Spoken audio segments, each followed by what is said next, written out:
inside the potential ban on TikTok, Elon Musk's AI startup, and future-proofing your organization. Those are just a few of the topics we're going to cover here today in episode 164 of Transformation Ground Control. Welcome to Transformation Ground Control. Ground Control. The podcast that covers everything related to digital transformation. This podcast features technology agnostic and international discussions related to digital strategy, software selection, implementation, change management, business process optimization, and everything else you need to know to make your digital transformation project successful. Whether you're embarking on an ERP implementation, supply chain transformation, or any other business or digital transformation, this podcast is for you. Now, here's your host, Eric Kimberling. 5, 4, 3, 2, 1.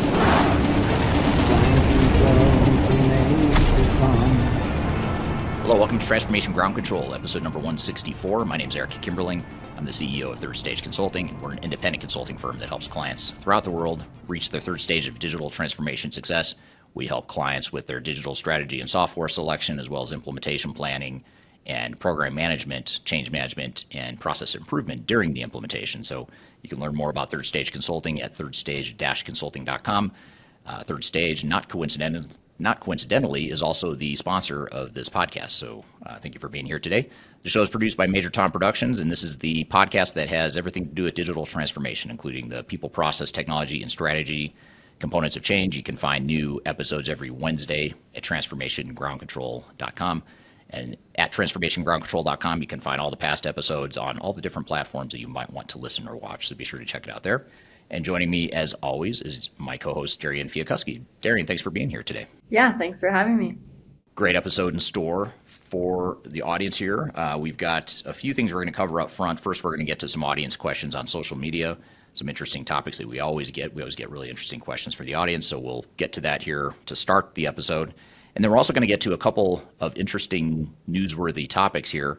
One is about the digital marketing legislation that's emerging in the UK, the US, and other parts of the world. And within that, there's also the TikTok ban, which is sort of related to the whole digital marketing and social media side of things. We're going to dive into that here in the opening segment. And then we're also going to talk about Elon Musk's new AI startup, too. We've talked a lot about Elon Musk on this podcast in the past. We do it intentionally, thinking that if we talk about him enough, he will call us and want to be on the show. So that's our whole strategy. If anyone knows Elon Musk, tell him we're still trying to get him on the show, which will happen someday. It's just a matter of when. So we'll talk about Elon Musk's AI startup here in the opening segment. And then later in the show, we'll have our first guest, which is Friska Wirya. She's a consultant based out of Australia, and she has recently published a book called The Future Fit Organization. And she's going to be on the show talking about how to future-proof your organization and how to future fit your organization. We're going to talk about the difference between future proofing and future fitting. And it'll be a fascinating conversation to really dive into her book and some of the things that she covers there. And then later, after Friska's on the show, we're going to have Cheatham and Amanda Patton on the show talking about the role of third-party vendors and partners in digital transformation. So we'll dive into how to manage vendors, how to identify the right partners and vendors, how to integrate with your team, all that good stuff. So stick around for that. We'll cover that later in the show. So to get started here, Darian, what are some of the questions that you found for us on social media here in the last week? Yeah, so the first one is from our YouTube video, or your YouTube video, on system architecture. This comment is, maybe this is too in the weeds, but would you create events based off these occurrences? So when you take that transaction in the CRM, is there also a record created that represents the salesperson getting commission in the HR system? Yeah, super interesting. So just to add some context, there's a video on my YouTube channel that's called What is Solution Architecture?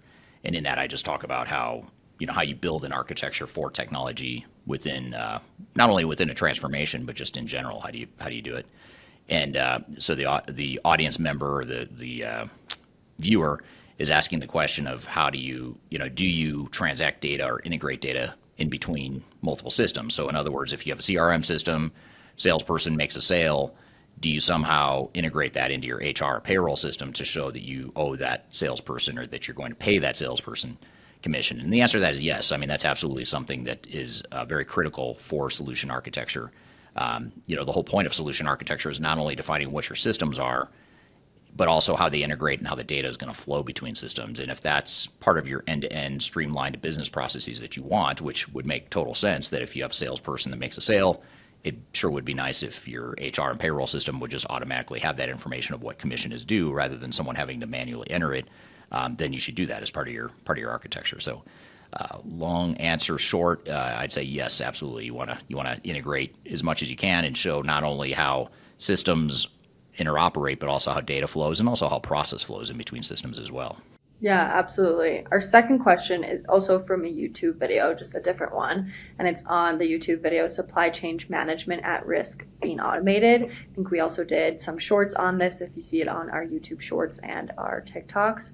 But this viewer asked, so basically it would automate the more tedious, repetitive tasks. My question is, would this automation affect job prospects? Yeah, that's a great question. So, in other words, if you have automation in supply chain management, does that mean there's going to be less opportunity for jobs? I would say probably not. I don't think it's necessarily going to destroy jobs, but I think it will disrupt jobs and change jobs. So, I would say that rather than being worried about is my career in supply chain management at risk, I would ask myself, what do I need to do to upskill and to keep up with the changing field of supply chain management? And that certainly is going to entail, an understanding of automation and an understanding of data analytics and AI. I think the people that really understand that piece of it, the data analytics and AI side of things, and they know supply chain management, that's going to be a super powerful skill set in the future. And I'd say the same thing too for any sort of technologist. If you're a ERP consultant or some sort of technology consultant focused on a certain type of technology, or if you're a business process consultant, having that understanding of how AI can affect a process change or a system rollout, system deployment, that's going to be super powerful, because I think that's going to be the new currency going forward for a lot of organizations. And the new competitive advantage is going to be how well do we use data, how well do we use analytics, and how well do we use AI. The tools are all emerging and sort of catching on the mainstream pretty quickly, but organizational use and business value within AI is still very immature. It's very early. So the companies that can figure that out faster and the people that can figure that out faster and add value in that area, I think are going to be in super high demand. That also goes, by the way, for data scientists too. If you're a data science person, that's going to be, I think that'll be a super hot major field for the next couple decades from what we're seeing so far. Yeah, definitely. And speaking of AI, our next question is about actually OpenAI. And this user believes, they say, I believe OpenAI is a flagship as far as AI quality is concerned, but it still has its issues. Basically, what do you think of people needing to go through? Do they still need to go through all this information, quote unquote, the old school way? Or can you just use this AI and just do some simple checks with it? As far as like gathering information, you mean, or gathering knowledge on a topic? Yeah, fact checking, stuff like that. Yeah, I think it's it's super risky, I think, at this point to rely too much or to be solely dependent on what you get out of OpenAI or ChatGPT or any other AI model. It's still flawed. I mean, it's going to take some time to train AI how to be more accurate. But I think we talked last week, or I think it was last week or the week before, we talked about some of the biases in some of these AI models, only because humans create the data, and that data that's biased by humans is what is input into AI models to create their output. So, I don't know how we manage that, or how AI algorithms are going to sift through stuff that's biased or whatever, but I think you just have to be aware that you're not going to get a perfect answer. You're probably going to get a biased answer in some ways. So you want to add, I think it's really important to not rely just on OpenAI. You want to make sure you add your own human common sense and human knowledge to what's being done there to augment it. But it could be a good starting point. Like, we at Third Stage will use ChatGPT to take some of my videos and convert them into blogs, for example. And they're never perfect. A lot of times they sound like a robot wrote them. And so you have to kind of change it to make it sound a little more human and conversational and that sort of thing. That's just a small example though. But if you get into hardcore research, or you want to get a one-page summary or a 300-word summary of a certain topic, that might be a great starting point. But if anything, you just use that as a starting point to springboard into deeper research or whatever. That's the way I view it. Yeah, definitely. And speaking of AI, I'm really excited to get into our topics today from articles, one being Elon Musk's new AI and the other being potential ban on TikTok in the UK and in the US and everything. So Yeah, we're on a streak here with this podcast. The last few episodes we've talked about AI. I think just about every episode the last several several weeks. So it's fascinating how there's always something new, right? yeah, every week I feel like there's something new popping up and somebody's starting something new with AI. So it's super interesting to dive into. Yeah, absolutely. Yeah, we're going to talk about Elon Musk's new AI startup, and then we're also going to talk about some of the digital marketing legislation in the UK, as well as the potential ban on TikTok, which is emerging here in the US where we're at. And both of those legislations or both of those regulatory moves are, quite likely to spread to other parts of the world too. So we want to talk about that. And then later in the show, stick around after we get to these newsworthy topics. We're also going to get into our first interview with Friska Wirya from a company called Fresh by Friska. And she's a consultant that focuses on change management. She also is an author that has a new book called The Future Fit Organization that was just released late last year.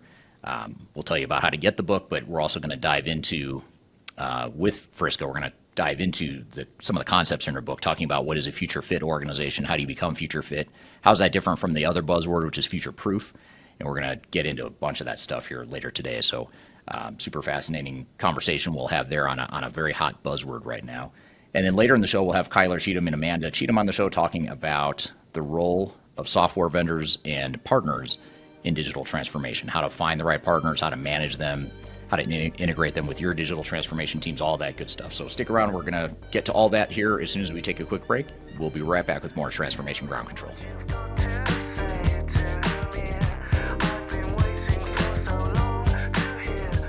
My name is Eric Kimberling, and I'm the CEO and founder of Third Stage Consulting. Before we dive too far into today's content, I want to invite you to learn a little bit more about Third Stage Consulting, who we are and what we do. We help clients through their entire digital transformation life cycles, beginning with digital strategy, software evaluation and selection, all the way through and including implementation planning, implementation readiness, and the actual implementation itself. We're technology agnostic, so we only represent our clients' best interests. We do not represent software vendors.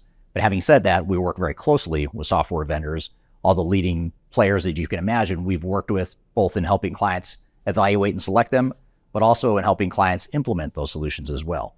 So we have a very broad, objective, agnostic view of the market that is meant to really represent your interest as you go through your digital transformation.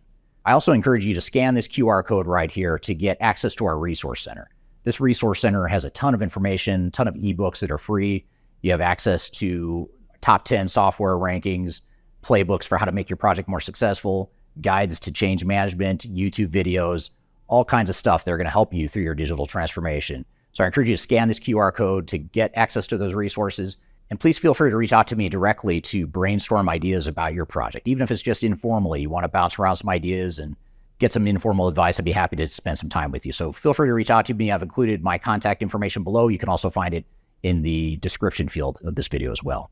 The last thing you want to have happen is for your digital transformation to end up in court. I've been doing this for 20 years and I have seen everything. My name is Marcus Harris. I'm a software and technology attorney focusing my practice on drafting and negotiating software-related contracts and litigating software disputes across the country. Feel free to reach out to us at taftlaw.com. We'd love to talk to you about the litigation process and what you can expect.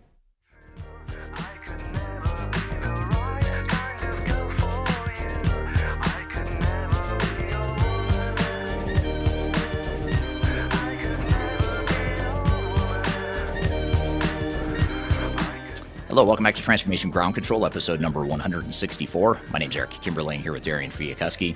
You can find new episodes of this show every week at transformationgroundcontrol.com. You can also find past episodes of this show at transformationgroundcontrol.com, so be sure to check it out there. You can also subscribe to the podcast, view past episodes, listen to past episodes on whatever platform you prefer by going to transformationgroundcontrol.com. The show is sponsored by Third Stage Consulting Group, which is an independent consulting firm that helps clients with digital transformations, and it is produced by Major Tom Productions. If you'd like to learn how to sponsor or feature your brand on this podcast, you can reach out to Major Tom Productions. I've included contact information in the description below, so be sure to check that out. You can also check the scrolling ticker thing that's scrolling at the bottom of your screen. If you're watching this podcast, you'll see the contact information on there as well. So, Darian, we've got a few a couple newsworthy topics we want to get into today. What do you have in store for us? Yeah, so this first one is the Digital Marketers Act and the potential ban that the House just passed actually today, the 13th of March, on trying to get ByteDance essentially to sell their shares of TikTok. So if we kind of dive into this, since March 7th, 2024, major tech companies like Apple, Alphabet, Meta, Amazon, Microsoft, and ByteDance are designated gatekeepers by the EU Commission. They must comply with this new act in the EU, Digital Marketers Act, or Digital Markets Act, sorry. The DMA, for short, aims to ensure fair digital markets in the EU by introducing rules for core platform services and strengthening rights for businesses and users. So, Eric, what are your initial reactions, I guess, to just hearing, I guess, to give some context to, like I said, the House today just passed the bill that they are trying to get ByteDance basically to sell their shares to a U.S. company. What are your initial reactions to kind of all this stuff going on? Yeah, I mean, on the TikTok front, I understand where the concern is, I suppose. I mean, first of all, we're active on TikTok. You and I are both active on TikTok. Our company's active on TikTok. So we're users of the product and service. But, all along, that you've got an app on your phone that could be, capturing or is likely capturing personal information. And I think the fear is that personal information getting back to the Chinese government, and what is the Chinese government going to do with that information? So I think it's more of a question and an unknown fear. I don't know how founded it is. I know it seems to be something that across the political spectrum, it seems to be a concern, regardless of political affiliation. It seems to be a fairly significant concern for a lot of people. I guess I don't know enough about it, honestly. I mean, I feel like there's a lot of unfounded fear. Maybe the unfounded fear is true, but I just don't know for a fact that, the Chinese Communist Party is stealing data and doing something with it. It could be. I mean, I could be completely off or just not know about it. But I just don't know how much of it is real versus just a perceived fear. I don't have a good read on that. Digital Markets Act, that's another interesting one too. It's sort of like, it reminds me of the I'm forgetting the acronym, but the Privacy Act in the EU that they passed around confidentiality of information. So there's two sides of it. As a consumer, I think it's great because I don't want marketers to have too much information about me.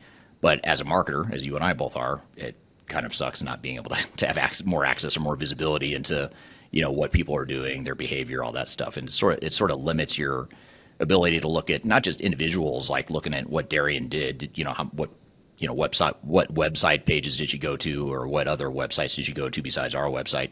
It's not necessarily that. It's more aggregating data and looking at what's a click-through rate of an email we send. That information gets a little bit skewed or limited because of the privacy limitations, if you will, as a marketer based on the legislation in the U.S. So, the legislation in the EU. So it sounds like EU is taking this very seriously. I think it sounds like a lot of people are concerned about it. So if I'm a consumer, I get it. If I'm a marketer, I don't like it. So I have a split opinion on that.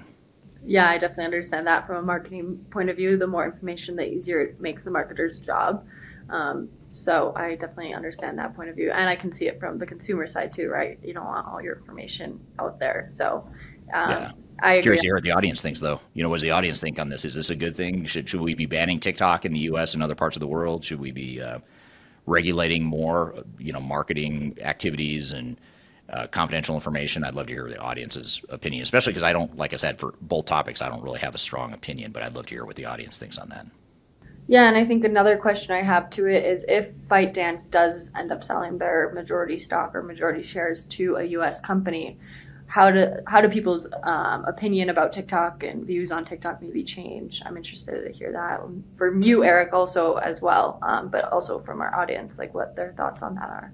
Yeah, I mean, I guess I look at maybe more on the surface. I just look at the app itself. I think I don't know who designed the TikTok app, but it's a brilliantly engineered product, I think. I mean, it's a very cool, easy to use sort of app, and I see why people are hooked on it. And it's different than, YouTube Shorts or Instagram Reels or whatever. It just has such an engaging interface, and the algorithm, for whatever reason, the algorithm seems to understand what I want to see a little bit better than some of the other algorithms. Maybe it's because they've got all this personal information that they shouldn't have about me. I don't know, but that could be. So it's sort of a double-edged sword potentially. But I don't know. I like it. I mean, I love TikTok. I originally started doing it just to see if there was any marketing value. But as I start doing it more and get more and more involved with my TikTok channel, where I share all this stuff about digital transformation on there, I also like to just follow sports and other things that I'm interested in on there, and it's super fascinating. So I think it's a pretty cool thing. I think they do a good job too of like bringing together like a global community too. So there's a lot of, I'd say, societal benefits and luxuries that come along with the app, but there's that dark side too that we've got to manage too. Yeah, totally. And this is kind of an interesting question, but how do you think this DMA Act will impact the innovation and competition within the tech industry, especially for smaller companies or startups? Well, on one hand, you think it's probably going to limit innovation or stifle it a bit, just because now suddenly you don't have as much freedom to do what you want. But at the same time, there's part of me that thinks that whenever you have a regulation or an act like that comes out, it just forces a certain amount of innovation. Now you've got to figure out how you're going to be innovative or do something creative in the context of those limitations. So I guess at the end of the day, I would pick out human ingenuity and innovation. I think that's going to win out over government regulation in the long term. It just might be short term. It might be a bit more painful for some startups. Yeah, that definitely makes sense. Might be a little bit harder at the start, but I feel like as all these bills and stuff develop, we might see more clear pathways for what these startups and smaller companies have to do in order to do whatever they want, essentially. Yeah, for sure. I'm excited to dive into this next topic because we talked about this either 1 or 2 weeks ago on the podcast on how Elon Musk is suing ChatGPT. But now Elon Musk is now coming out with his own AI startup. So I'm excited to dive into this. Yeah, very interesting. Yeah, so Elon Musk startup XAI plans to open source Grok. I don't know exactly how you say it. It's GROK. Okay. It's basically going to be try to be a Chat GPT rival, and realign some open source principles that Elon apparently doesn't believe that Chat has. It is featuring real-time information and access to politically correct, quote unquote, norms, and it is a part of XAI's subscription service. So you have to subscribe to be a part of this AI. In your opinion, I know we just talked about how Elon is suing Chat a couple weeks ago. Do you believe that this new AI will be much different than OpenAI? I don't know. That's a good question. I do feel like, when I use ChatGPT or when I use Copilot / Bing, on the Microsoft side, those are the only two I've really been exposed to. I do feel like they're different. They're totally different in that, Copilot and Bing, for example, you could do more non-textual type stuff, whereas ChatGPT is more textual. But I think ChatGPT, at least when I'm looking for information or trying to summarize something or trying to get a leg up or a head start on writing something, I feel like ChatGPT is better for that. So I don't know. I do feel like there's different, very distinct interfaces and outputs that I get from both. I can't quite put my finger on what it is. So I have to think that, the Elon Musk, what is it, X.AI, or is it Grok or is it X.AI, or how do those two terms fit together? The company is XAI, and then the AI itself is the Grok or whatever it's called. I don't know how he's pronouncing it, I guess, but so it's kind of like a company, and then similar to like OpenAI Chat. Kind of things. Do you know when it's going to launch or anything? Have they said like when that, or is it already available now? Yeah, I'm unsure if there is an official launch date. I do know that he's like really advocating for like certain principles that he believes there needs to be for this one, but I'm not sure if it has already launched or not. Interesting.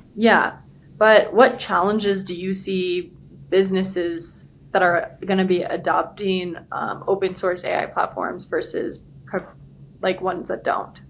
Well, I think the biggest challenge is going to be the confidentiality and intellectual property types of issues. So, ones that use OpenAI, and I don't know if this is what he's concerned about, by the way. I'm not sure what his concern is with OpenAI or ChatGPT, but it could be the fact that it is open, and when you enter your information or when you give personal information into a AI model, now suddenly that AI has access, or that becomes part of its knowledge base. So you've sort of given up your confidential information or your intellectual property. So I think that's probably the biggest challenge. And then, of course, the other challenge is going to be, the good thing with OpenAI is it has access to such massive amounts of data, whereas if you limit it to certain users, then obviously you don't have as much data to train the system. Yeah, definitely. And Elon Musk, as we know, has been a very vocal advocate for open source principles, even in his other ventures like Tesla, X, formerly Twitter, as we all know. How do you think this philosophy will shape the competitive landscape in technology going forward? Do you think that will have a lot of say or push or pull in the industry? Yeah, yeah, that's a good question. I think there's probably what's going to happen, which seems to happen throughout history, especially in the technology booms and busts, is you'll get a bunch of money chasing after all these AI companies, and companies that want to invest in X.AI and other companies that want to invest in OpenAI and Microsoft because of their involvement in AI. And then eventually you're going to shake out some of the competition and you're going to be left with a couple big players. So I think that's probably what happens. I don't see how you support and sustain all these different big competitors with all this money getting thrown at them right now. So I think eventually there's going to be winners and losers. And I think, as we talked about, whenever that was, we talked about AI last week I know we talked about AI. The last few weeks we talked about AI, so it's all blurring together in my head, what we covered in each episode. But which is good. Everyone wants to hear about AI. But I think, it's normally I'm not a huge believer in big, huge technology companies having a sort of monopoly. But in this case with AI, I don't know that I would want them having a monopoly, but I think the scale is going to be even more important than ever, because just having access to data, and the more mass amounts of data you have, and the more quality data you have, the better the algorithm is going to be, the better AI is going to be, the smarter AI is going to be. So, being a startup, I would imagine is going to be pretty hard if you're small, like if you're not Elon Musk and you don't have a lot of money, if you're just starting off in your garage. I think could be difficult to really get going and scale up, with the amount of data you would need to make it valuable to users. So that's how I think it'll unfold, but who knows? I can't predict the future as well as I'd like to think. Yeah, definitely. I get that. And speaking of future, I'm really excited to dive into this conversation about the future of our listeners' companies and what you guys are going to be talking about today. So yeah, we're going to talk about future fit organizations and future proof organizations with Friska Wirya next. She is a consultant. She owns a company called Fresh by Friska. She's based in Australia. She does work all over the world, and she's also an author of a book called The Future Fit Organization. So she's going to be on the show here in just a moment. She's been on the show one other time, maybe a year or so ago. Very great, very good conversation. We talked a lot about change management, but this time we're going to dive specifically into how to future-proof an organization and create a future fit organization. And then later in the show, we'll have Kyler Cheatham and Amanda Patton on the show here to talk about the role of third-party vendors and partners in your digital transformation. So stick around for that. We're going to take a quick break. We'll be back with more Transformation Ground Control.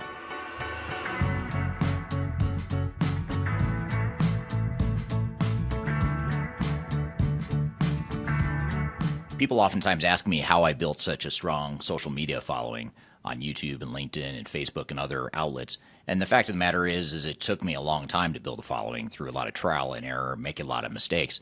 Had I known that there were companies out there that could help me build my brand, I would have done that a long time ago. I didn't know that, but the good news is that there is today a consulting firm that will help you through building your own personal brand through some of their training programs.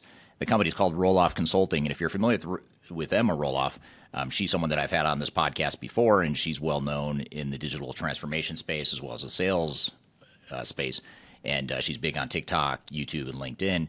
And she and her husband have started a training course and a training company that focuses on helping people build their personal brands and helping them to sell themselves digitally. So whether you're a salesperson that's trying to reach more customers or you're an individual that's just trying to build your personal brand, that's something that they help with through their training programs.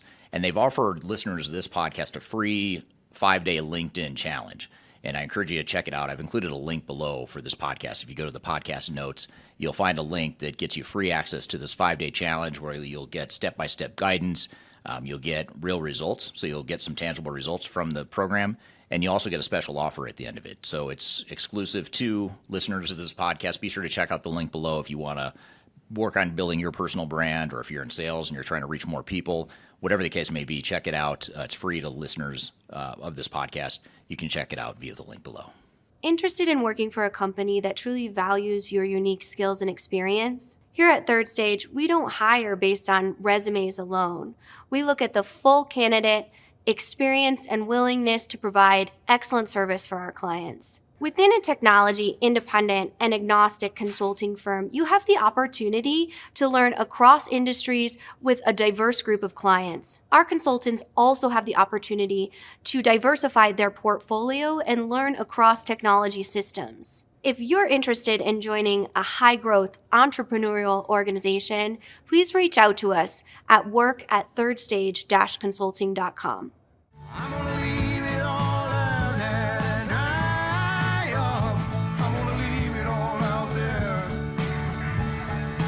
Hello, welcome back to Transformation Ground Control, episode number 164. My name is Eric Kimberling here at Darian Chwialkowski. You can find new episodes of this show every Wednesday at transformationgroundcontrol.com. This podcast covers everything related to digital transformation, including the people, process, and technology aspects of change. And of course, this is a tech agnostic and independent podcast that covers all sorts of technologies and is not affiliated with any software vendors. Show is sponsored by Third Stage Consulting. You can learn more at thirdstage-consulting.com. And it's sponsored by or produced by Major Tom Productions. So be sure to check out Major Tom as well. If you'd like to sponsor this show or feature your brand on the show, you can reach out to Major Tom Productions using the contact information below in the description field. Or if you're watching this on video, you'll see the contact information scroll at the bottom of your screen here. So I'm excited for our first guest of this episode. We're going to have Friska Wirya on talking about future fit organizations, and she has a book out called, not coincidentally, The Future Fit Organization.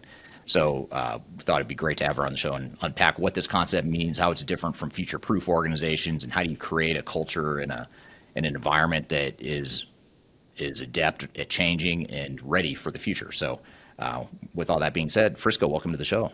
Hey, thanks. Good to be here as well. Second time now, so super excited. Yes, you're becoming a veteran of this podcast, so thank you for being here. Mm-hmm. And actually, what's interesting is I think after the last time you were on this podcast, very shortly after it, you published a book, and I think I knew you were writing a book, and I knew there was a book somewhere in discussion in your future. But then the book came out like pretty quickly after the interview, and the first thing I thought was, oh man, I wish I would have known what was in the book. I could ask you some questions around that. So it was a great excuse to have you back on, where we could talk about the book. But before we start talking about the book, which is called Future Fit Organization, maybe you could tell us about yourself, Friska, which is your background and what you do. Sure. I would say I've been obsessed with change for over a decade. So there's a few things that Fresh by Friska does. There's consulting, coaching, and facilitation. In terms of consulting, I help very large organizations accelerate their digital transformation, specializing in the engineering, technology, and mining industries.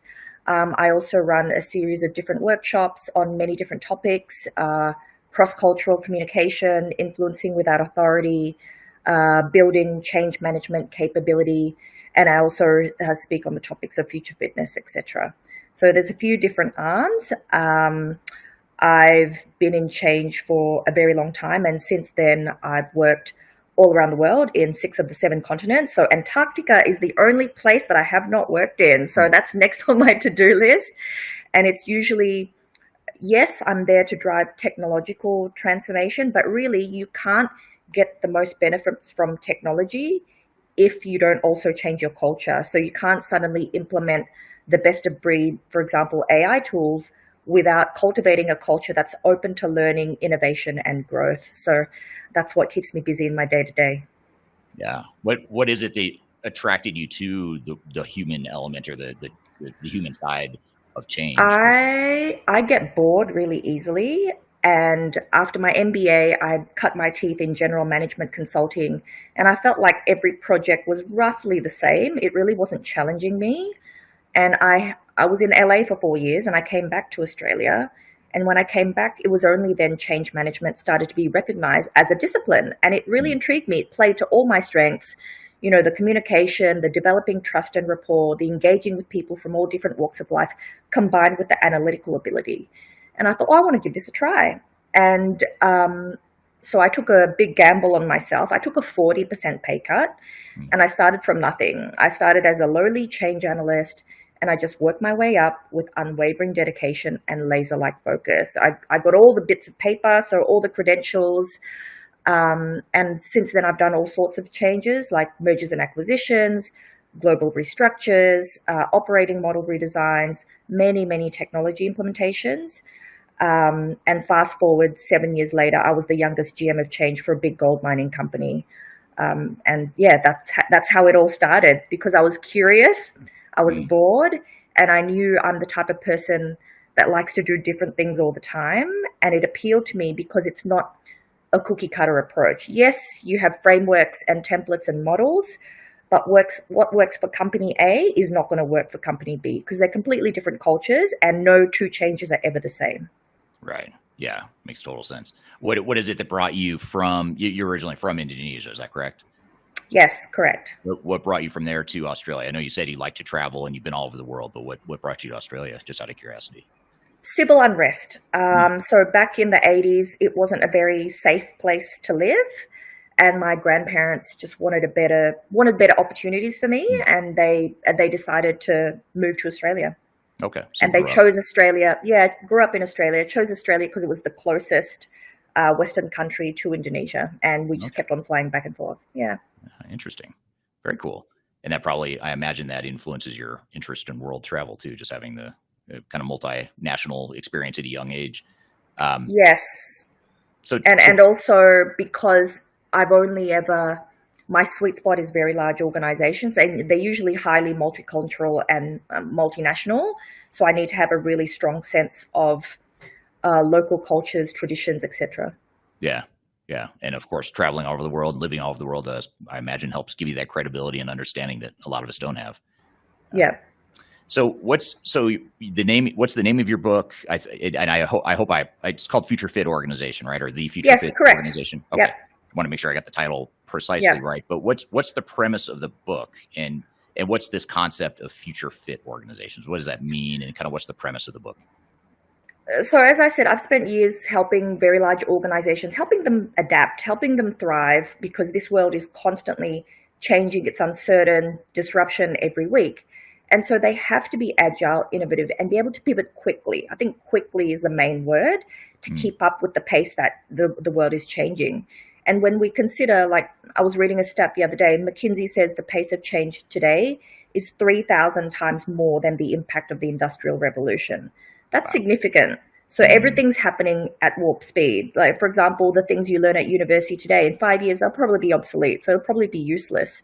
Right. So these statistics highlight how important it is to not be future-proof, but to be future-fit, to be ready, to be agile, to be resilient. And when things do change, instead of bouncing back from adversity or challenge, we bounce forward. We actually bounce forward better and stronger than we were before. So this is what I mean by future fitness. It's exactly like physical fitness. It's about building that strength, that flexibility, that resilience that organizations need in the years to come. Right. Now, this book was published when? Was it the fall or summer of last year? It was September, late September last year. Okay. And what's interesting timing of your book being published is that that comes out just a few months after ChatGPT, for example, sort of took the world by storm. And that's a great example of what you just said about the stat about 3,000 times faster change now than the Industrial Revolution. And that's a good context, or a good backdrop for the timing of the release of your book. But what I'm curious is, you alluded to this a second ago, but I want to go a little bit deeper into it. How is future fit different than the word future proof? And so, we're used to hearing that term future proof. A lot of software companies say, hey, if you want to future proof your business, you've got to invest in our software and that'll make you future proof. How is that different, or that general concept different from future fit and vice versa? I actually don't think future-proof is possible. I think you've got to be pretty damn very, very arrogant to think that you can predict the future and put plans in place to mitigate whatever's coming. Like lots of different changes, like COVID, right? Entire organizations, entire countries were caught off guard. Even those countries that have experienced similar pandemic-style diseases, like Taiwan had the bird flu, Hong Kong had SARS, they were all still, oh my God, like deer in the headlights. Some things we simply cannot predict. It is impossible. So instead, we have to build the change resiliency muscles now so that whatever does come down the line, we're ready to evolve our pivot our business to minimize that impact. Right. So it's more of a conditioning to be in a certain state. Conditioning, preparation, exactly. Yeah. But it's not defined. It's not suggesting that you are going to be able to bypass or avoid the future state or you protect cannot, yourself in the future state, but you're ready. Correct. But you can have, for example, a change framework ready to go, a crisis change management plan, like all, processes documented. You can run, just like how schools do fire drills, you can run drills with your organization to make sure that their change muscles are actually strong enough to withstand whatever's coming down the line in the future. We're here with Friska Wirya talking about future fit organizations and what you can do to make your organization more future proof. We're going to take a quick break. We'll be back with more Transformation Ground Control.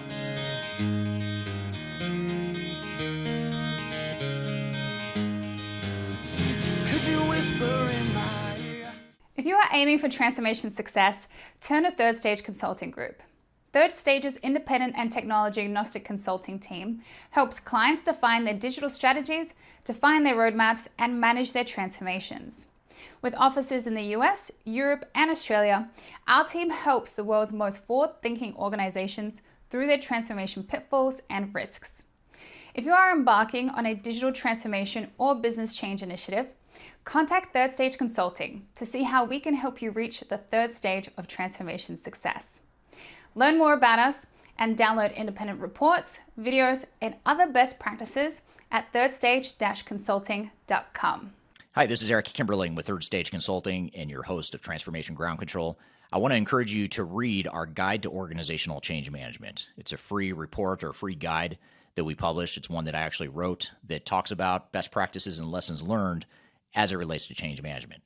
So as you know, on this podcast, we cover a lot of stuff related to the human sides of change, organizational change management, including training, communications, org design, all kinds of stuff as it relates to change management. So if you're trying to learn more about change management or you're looking for more direction and ideas on how to get started on your change management strategy and your overall journey, be sure to check out this guide. You can read it by scanning the QR code on the screen in front of you or in the links below for this particular podcast episode. You can find a link to take you to the page that will allow you to register to go ahead and download that and read it for free. So be sure to check it out. It's the Guide to Organizational Change Management, written by yours truly. I hope you enjoy it. Let me know what you think, and hope you enjoy the rest of this episode.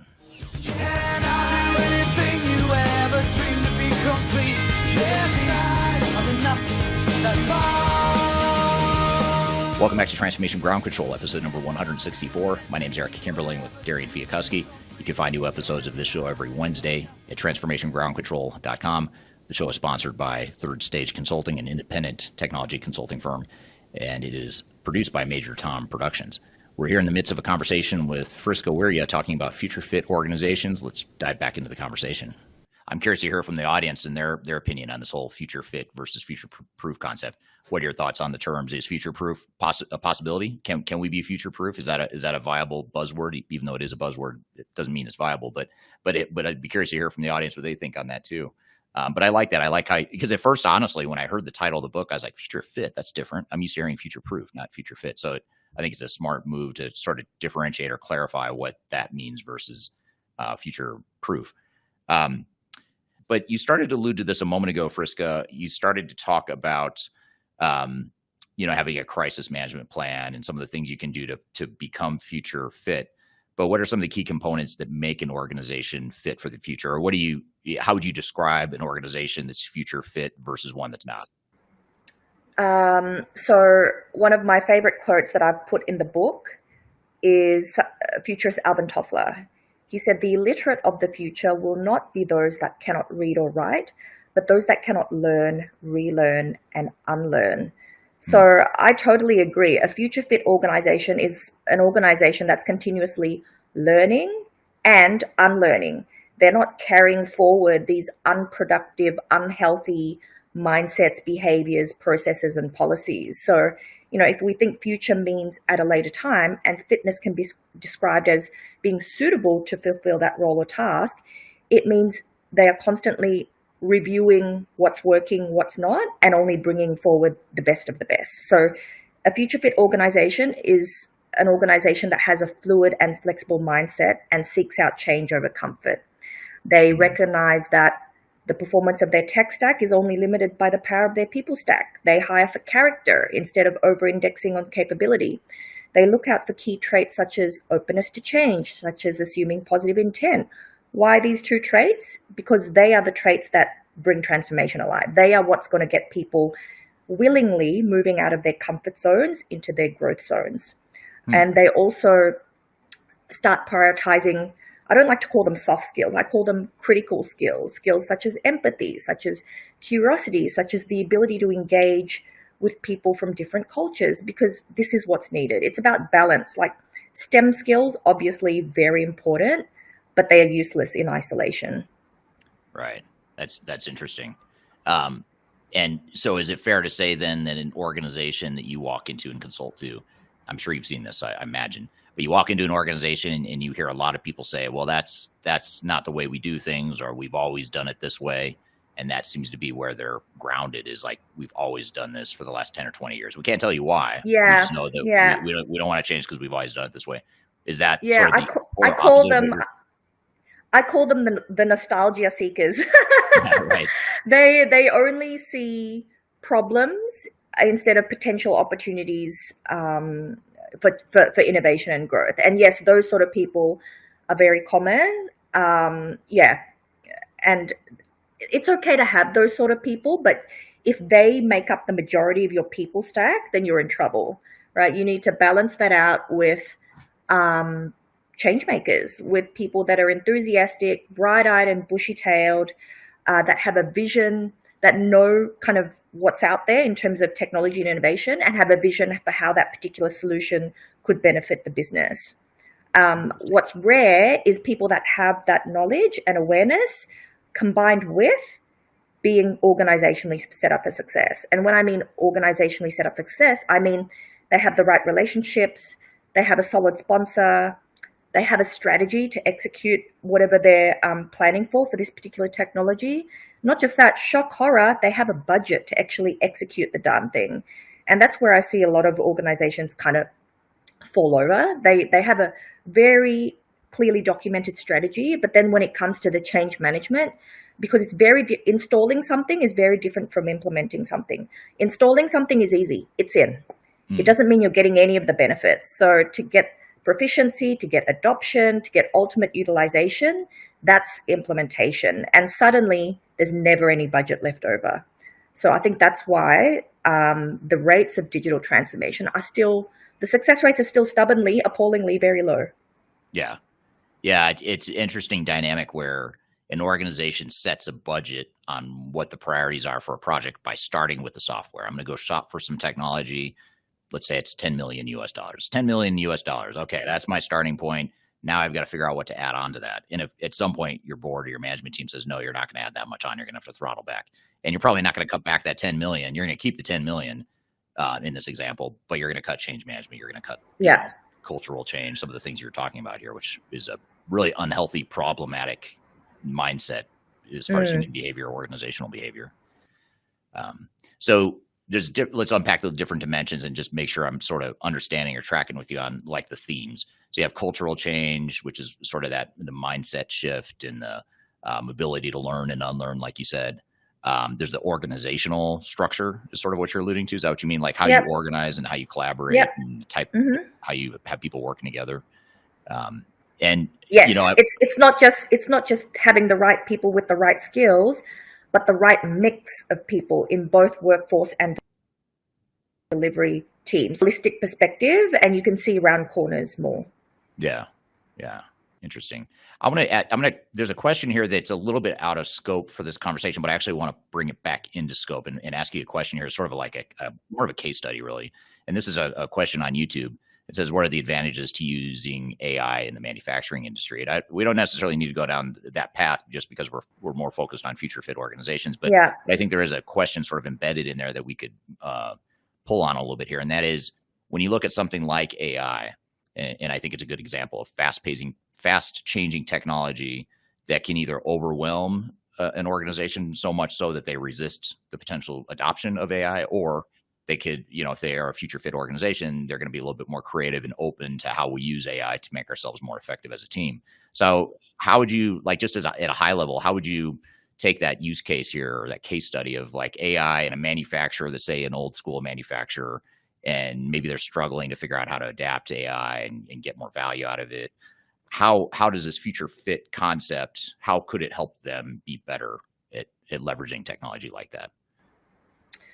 So, first of all, that question is quite relevant to my experience in mining. So mining and manufacturing is very similar. They follow key processes, and for mining, for example, it's digging, it's leaching, it's cleansing, it's all these different processes. And in my previous role at that gold mining company, AI was used a lot. That team actually had the largest AI team in terms of those big miners, and they improved many, many things. They improved safety, they improved throughput. So I'll give you an example. One of the pipelines to transport slurry, a mix of ore and water, would get blocked every 8 months, roughly. No one had any idea why, without fail. And, in those sort of sectors, one downtime event could be like $26 million down the drain. We're not talking like $100 mistake here. And AI was used to analyze data. So lots of different data, water temperature, pressure, humidity, et cetera, literally hundreds of thousands of bits of data. And from that, it developed a predictive algorithm of when this particular piece of equipment would go down, and therefore it allowed. So in 1 year alone, so AI can be used to either predict things or to optimize things. So optimize things could be, when should I repair this thing? When should I take this off to ensure that throughput remains high? So those sort of things requires a lot of data to come to that, impossible for a human to do. And in this particular situation, if we were to think of the future fit concept and how manufacturing and other quite conservative industries could leverage this, is that, again, if you want to be future fit, you need to learn new things. You can't keep on using the methods of yesterday and expect you'll be able to crack the problems of tomorrow. It just doesn't work that way. And so, you have to start. I'm a big believer in that any big change or transformation needs to start and be supported at the very top. So my first port of call would be to engage and get alignment among the senior leadership team on what AI can and will do for the business. Start small, so get a pilot off the ground, whet the appetite for change, right? You don't want to kind of intimidate them and say, hey, let's launch these 20 projects, give me $20 million to do this. Start small, execute ruthlessly, get the wins, whet the appetite for more change, and you'll see that other departments will start to be interested and follow suit. Because no one wants to look stupid, no one wants to fail. So start small, get an A+, and then replicate. Right. So is becoming a future fit organization, is it a top-down endeavor that starts with executives? Is it a bottoms-up sort of grassroots sort of thing, or is it both? I think it needs to be. It doesn't necessarily have to start at the top, but it definitely needs to have the support of the top. Because if it's grassroots, but they're not getting the airtime, they're not getting the budget, what's the point? People are not going to bother trying anymore. We're here with Friska Wirya talking about future fit organizations and what you can do to make your organization more future proof. We're going to take a quick break. We'll be back with more Transformation Ground Control.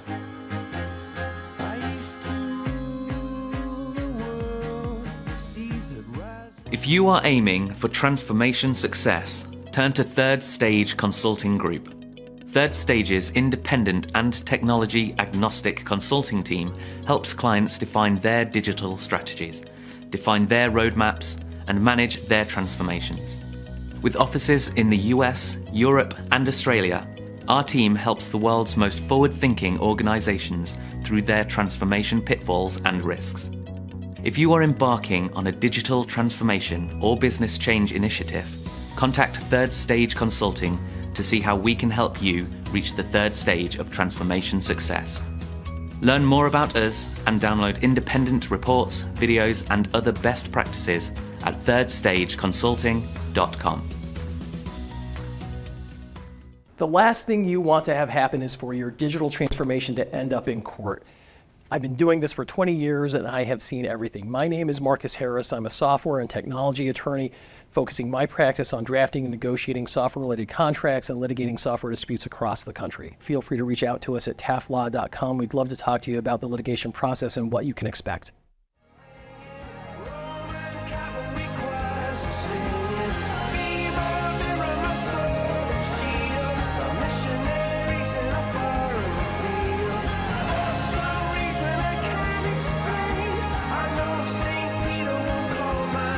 Welcome back to Transformation Ground Control, episode number 164. My name is Eric Kimberling with Darian Chwialkowski. You can find new episodes of this show every Wednesday at transformationgroundcontrol.com. The show is sponsored by Third Stage Consulting, an independent technology consulting firm, and it is produced by Major Tom Productions. We're here in the midst of a conversation with Friska Wirya talking about future fit organizations. Let's dive back into the conversation. One of the questions I had for you that I was going to ask you later, but since we're on the topic, I'll ask it now. How can executives of organizations, you were talking about leadership a moment ago and how it's so important for the top to be supportive of this, but how can they, assuming that it is sort of more of a top-down approach, or you have an executive or leadership team that wants to become more future fit, what are some of the first steps they can take to start to create that culture change and the moving the needle on becoming more future fit? I would say they need to first role model it, share the things that they're learning, share the things that they're unlearning. So once they do that, people will start to follow suit, because at the end of the day, everybody looks to leaders to get an understanding of how are things done around here? What's valued? What are your objectives? What should I prioritize on? So if you want to change other people, the first port of call would be to change yourself. The second part would be to develop change leadership skills. So what's the mindset to navigate uncertainty and change effectively?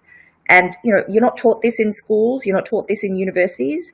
So these sort of qualities include empathy, resilience, adaptability, and they have to be overlaid with really good engagement and communication skills. And in this hyper-connected world where really we are borderless, this will become more and more important. So those are my top two sort of first steps to start. Start with yourself, and then the others will follow. Right. So that's a great overview or summary of what executives can be doing. Back to your example a moment ago of AI adoption and results within the mining client that you worked with. Here's a follow-up question from Mohammed on YouTube. He asked, is this the same as data mining? So that example you gave where AI was taking that massive data. Okay. How would you differentiate data mining from AI, even though it's a little bit outside of what we're talking about here, but still relevant? Data mining is purely going into data to identify patterns, whereas the example that I talked about, yes, there was a lot of data, but we then developed algorithms to not just get insights from it, but develop a set of recommendations of what to do. Right. So it's a step further than just getting the data and accessing it and consolidating it. It's adding the algorithm. Yeah, people have this misconception. Like, an AI project is not cheap. And it takes months, a lot of data to train the algorithm as well. So this is not like a $10,000 project. I think that's what a lot of people have misconception of, especially when it's projects of this scale as well. When $26 million is on the line, there's a lot of things you have to measure to identify patterns. Yeah, very good. Here's a question from Jordy on LinkedIn. What are some examples of unlearning programs and actions that organizations can do? So when you talk about that learning, unlearning cycle, what do you mean? Like, give us some examples of how organizations could do this or demonstrate it. Okay, I can't remember what the company's called, but they are in Sweden. And every Friday they celebrate mistakes. So people share their mistakes, what they learned from it, and what they'll stop doing as a result of that. So if you're serious about the unlearning, it needs to be celebrated. It needs to be normalized. It needs to be discussed openly, just like your values. So that's an example of an organization that's bringing that unlearning concept to life, right? Because as adults, we're all weighed down by behaviors that no longer serve us. So extrapolate that with however many people are in an organization. Like, the people on this call, how often do you review your own behaviors and think, you know what, I shouldn't be doing that anymore. This is what I'm going to do to stop that. It probably very rarely will someone put their hand up and say, yeah, I do that all the time. So the same needs to happen in organizations. Yeah. Yeah.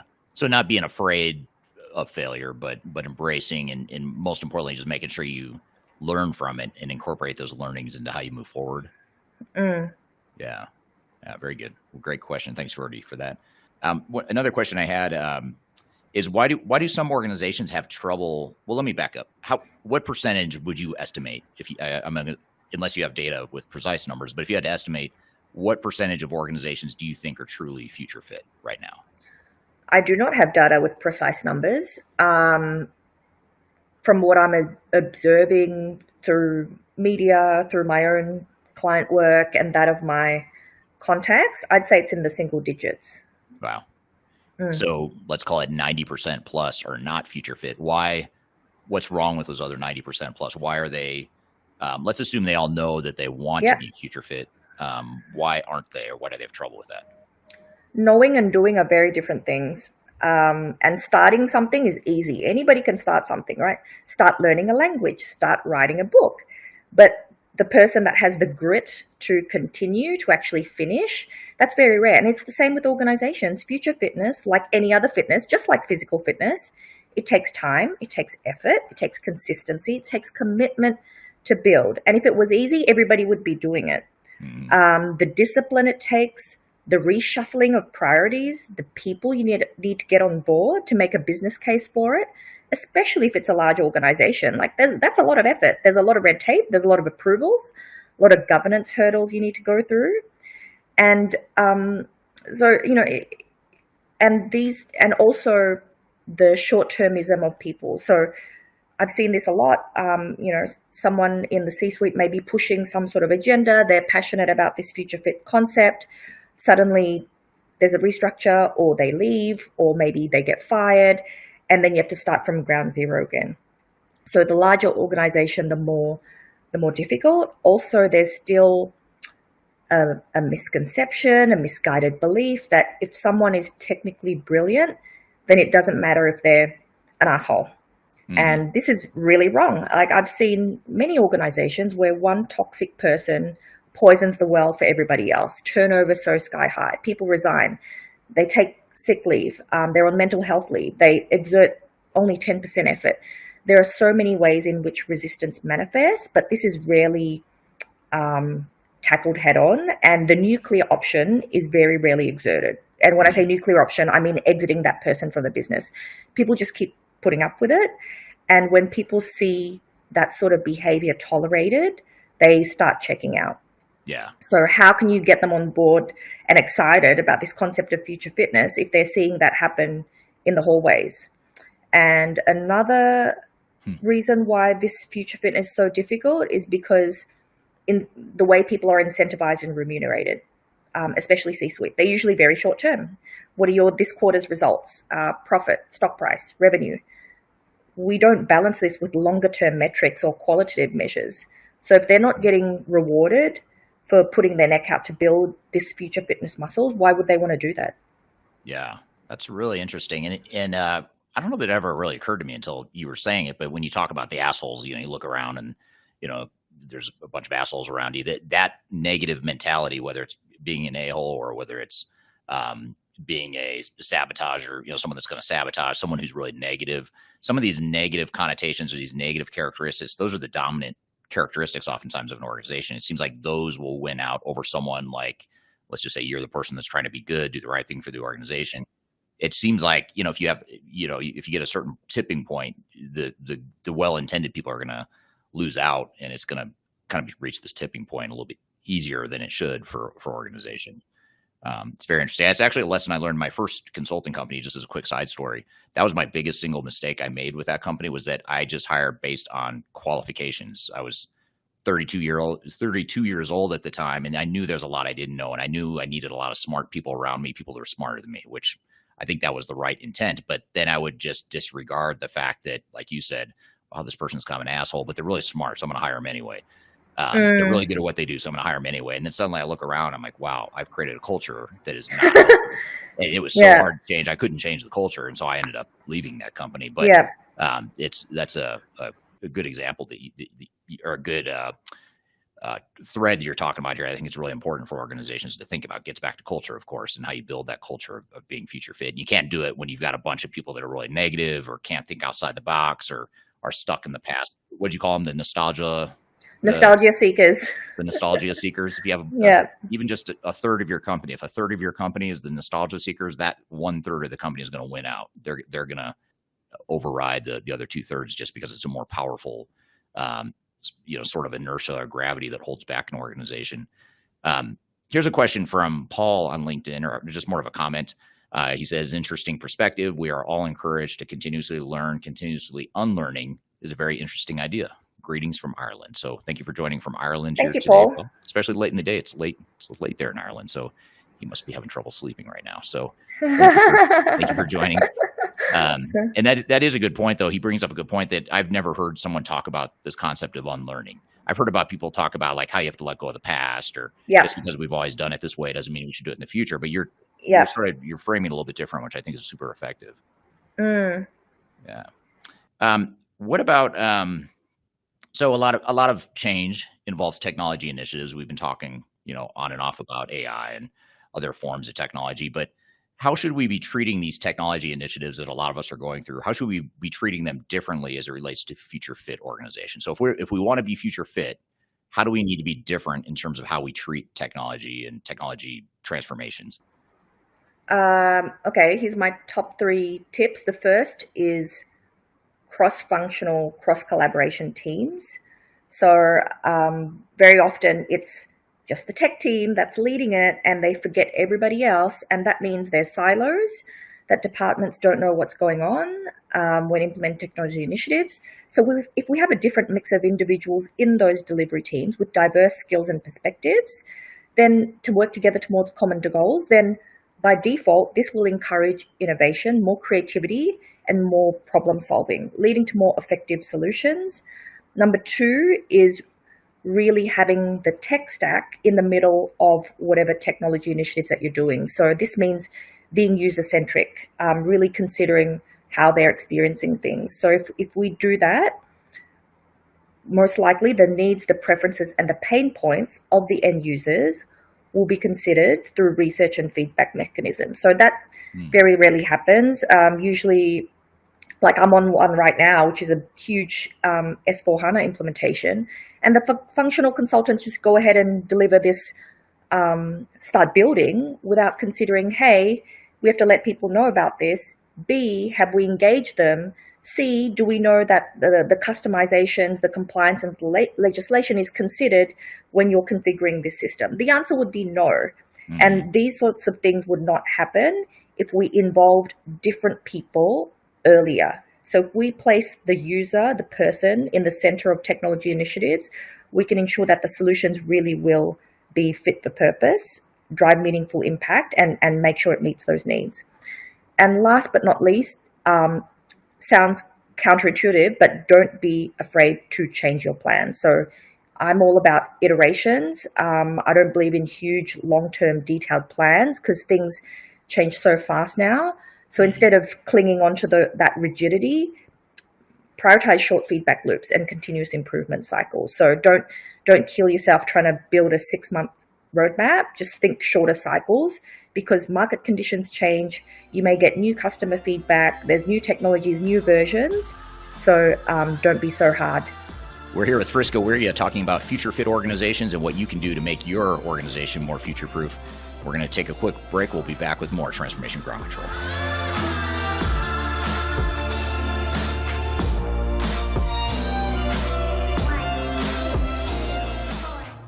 I I recently published my first book. It's called The Final Countdown: Strategies to Reach the Third Stage of Digital Transformation. And I wrote this book because I really wanted to find a concise way to share some of my knowledge around digital strategy and how to get started on a digital transformation journey. So in this book, I cover 3 different sections. I cover the people, process, and technology aspects of transformation, with the idea that it's meant to be a starting point, a launching pad for organizations and team members that are going through digital transformations. So I encourage you to buy this book. You can get it electronically, you can get it paperback, or you can get it in hard copy, as I'm holding here in front of you. You can get it by going to thefinalcountdown.com. You can also search for it on Amazon if you shop at Amazon. Otherwise, just go to thefinalcountdown.com. Love to hear your feedback on this book as well. So hope you check it out and hope you enjoy. I'm excited to share our newly released 2024 Digital Enterprise Operations Report. This free download is available on the Third Stage website at thirdstage-consulting.com. This report is truly packed full of technology-independent and agnostic insights for your project to ensure that you're strategically optimized for success. Download your copy today with the QR code in front of me or visit our website for more details. These things take time, mom and dad, they have a good life. But what am I gonna do with mine? Welcome back to Transformation Ground Control, episode number 164. My name is Eric Kimberling with Darian Chwialkowski. You can find new episodes of this show every Wednesday at transformationgroundcontrol.com. The show is sponsored by Third Stage Consulting, an independent technology consulting firm, and it is produced by Major Tom Productions. We're here in the midst of a conversation with Friska Wirya talking about future fit organizations. Let's dive back into the conversation. The second thing you mentioned, I think, is a really interesting one, because if I were to contrast what you just said about how your S4HANA example, where the project is going forward and starting to build the technology without involving the right people, a lot of times the organizational behavior is super interesting and fascinating to me, where so many organizations make the decision that, okay, we have decided to move forward with an S4HANA implementation. You get budgetary approval, management's on board, all that great stuff. And then it's sort of like, we're so excited, we got to go. So let's go bring on the system integrator, and all the consultants come in and start building stuff. And then a lot of times, like you're saying, someone might say, well, wait, hold on. Why are we building stuff? What are we building? Do we even know what we're building? What we're trying to accomplish here? Do we have the right people involved? But by then the freight train's already rolling. Your contract with the system integrator, they've already deployed 100 people on the project or whatever it is. And how do you break that cycle? Because it seems to be such a intuitive organizational behavior sort of thing. But I totally agree with what you said. I'm not just denying it. I'm just saying, but the organizational dynamic runs counter to what you're suggesting. How do you change that mentality, or how do you convince an executive team, like, you can call a timeout and not start right now, and you should, and here's what you should do in the meantime to get ready for the implementation? What advice would you give? Honestly, it's not even the executive team. It's the system integrator themselves. Just because this is what their scope is, and by hell or high water, they're going to deliver on that scope. They don't care about the people. They don't care about the change. Yeah. And again, it comes back to remuneration, reward, and recognition. They're rewarded. Their definition of success is on time. This is my scope. The modules are built. The integrations are built. Job done. Pay my invoice. So I think it needs to start even earlier. And at that kickoff meeting, you have to agree the preconditions for success. And the preconditions for success, I don't know, it's different for every organization. It could be, input from A, B, and C sort, X number of people engaged, their opinions and considerations reflected in the design. So it's different for different projects, but I think, your description of it being a freight train is very, very accurate. I feel like I'm pulling back with all my might saying, stop. But by that time, momentum, it's like you're going downhill really fast. And there's at that point in time, all you can do is keep raising the risks at SteerCo. Make sure you have a really good sponsor at that senior leadership team, so they are aware of the risks and they can influence their power, and they can exert their power to say, stop, do this first. And they also have to be willing to say to the SI, okay, I know that's the timelines and the scope that we agreed on. Let's park that to the side now, because this is important. There's no point building a system on time if everyone hates it and it doesn't meet your regulatory and compliance requirements. Yeah. And I think, some some organizations with forward-thinking leadership teams and project teams will get that, especially ones that have already made the mistake that it sounds like your S/4HANA client is making. If they've already made the mistake, a lot of times we find it's a lot easier to get that message across because they'll say, oh, yeah, we did that last time and we screwed it up and we saw the downstream consequences. But for an organization that hasn't made the mistake, or maybe they've unlearned the wrong thing here, they did do it 10 years ago. They did the same thing, but they forgot, or they just don't care to remember. It seems like it's hard. It's easier to quantify what the impact is if I run over budget, or if my SI takes longer than what I have in the plan, or what I got approved budgetarily. But if I don't build a future fit organization, that one's a little fuzzier. It's longer term. I can't quantify that the same way I can quantify what's right here in front of me, which is the system integrator's here, the meter's running. I need to optimize the cost. So I don't know if you have a good answer for it, but it's like, how do you reconcile the thing that's right in front of you that you're worried about versus that longer term focus on future fit capability building? Well, for me, it's quite easy. So if we think of if we compare a future fit organization with someone that's unfit, so you just have to think of two different scenarios. Like if an organization is more future fit, is it likely that people will stay, for example, 12 months longer because they like the culture? The answer is yes. If an organization is more future fit and they have really engaged, charismatic change leaders, does it make sense if a new joiner, if their time to productivity improves from, say, 3 months to 2 weeks? The answer is yes. Right. And does it make sense then, if people love working in a future fit organization, they will refer other people to join, and that will reduce your recruitment costs? Mm-hmm. Yes.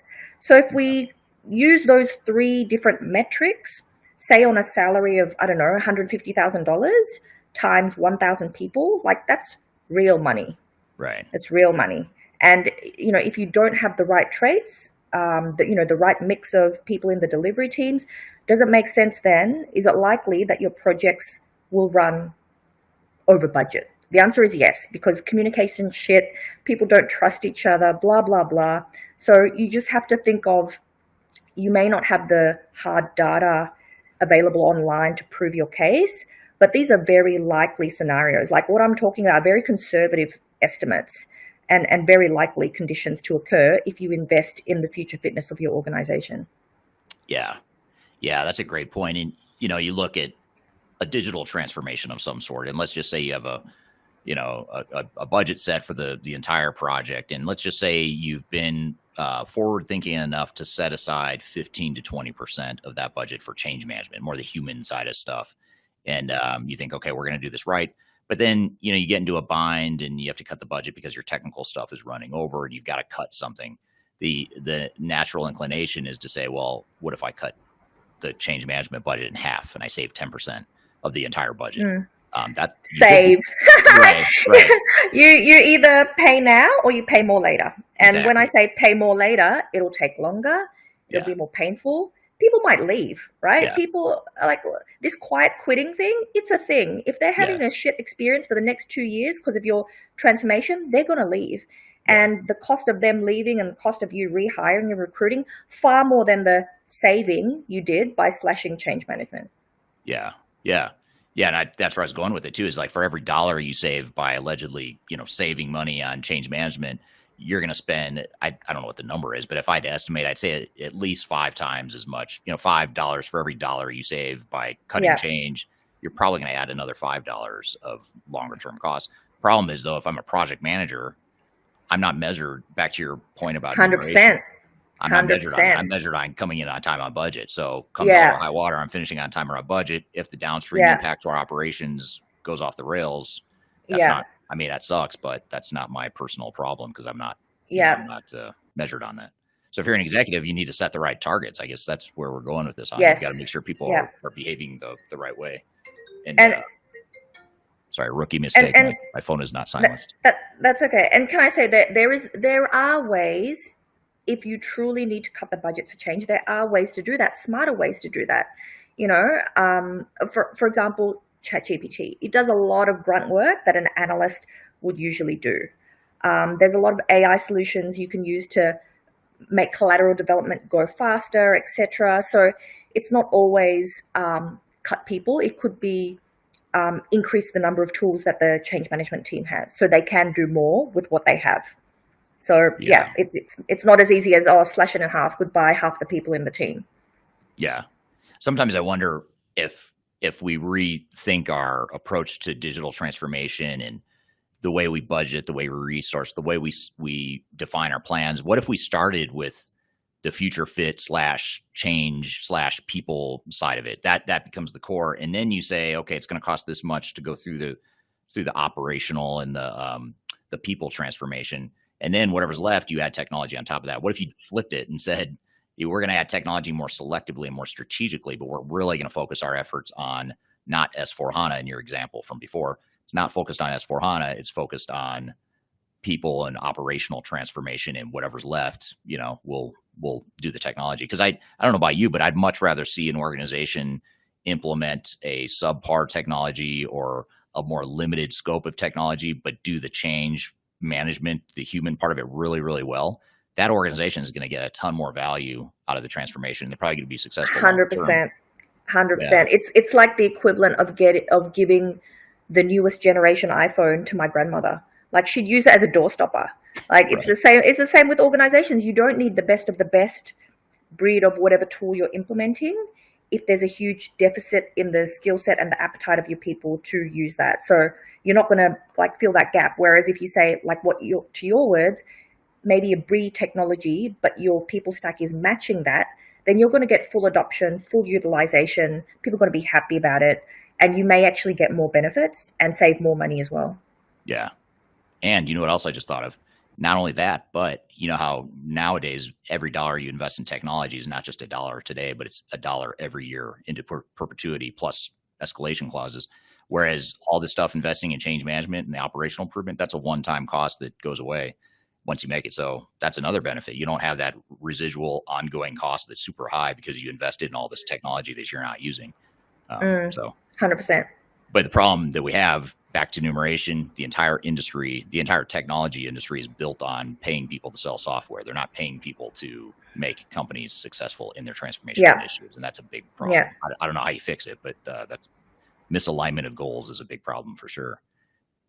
So what other advice would you have for organizations about to begin a digital or business transformation? If they want to think beyond just the traditional, let's do a tech implementation, and they truly want to transform, they truly want to become future fit, what sort of closing advice would you leave for them?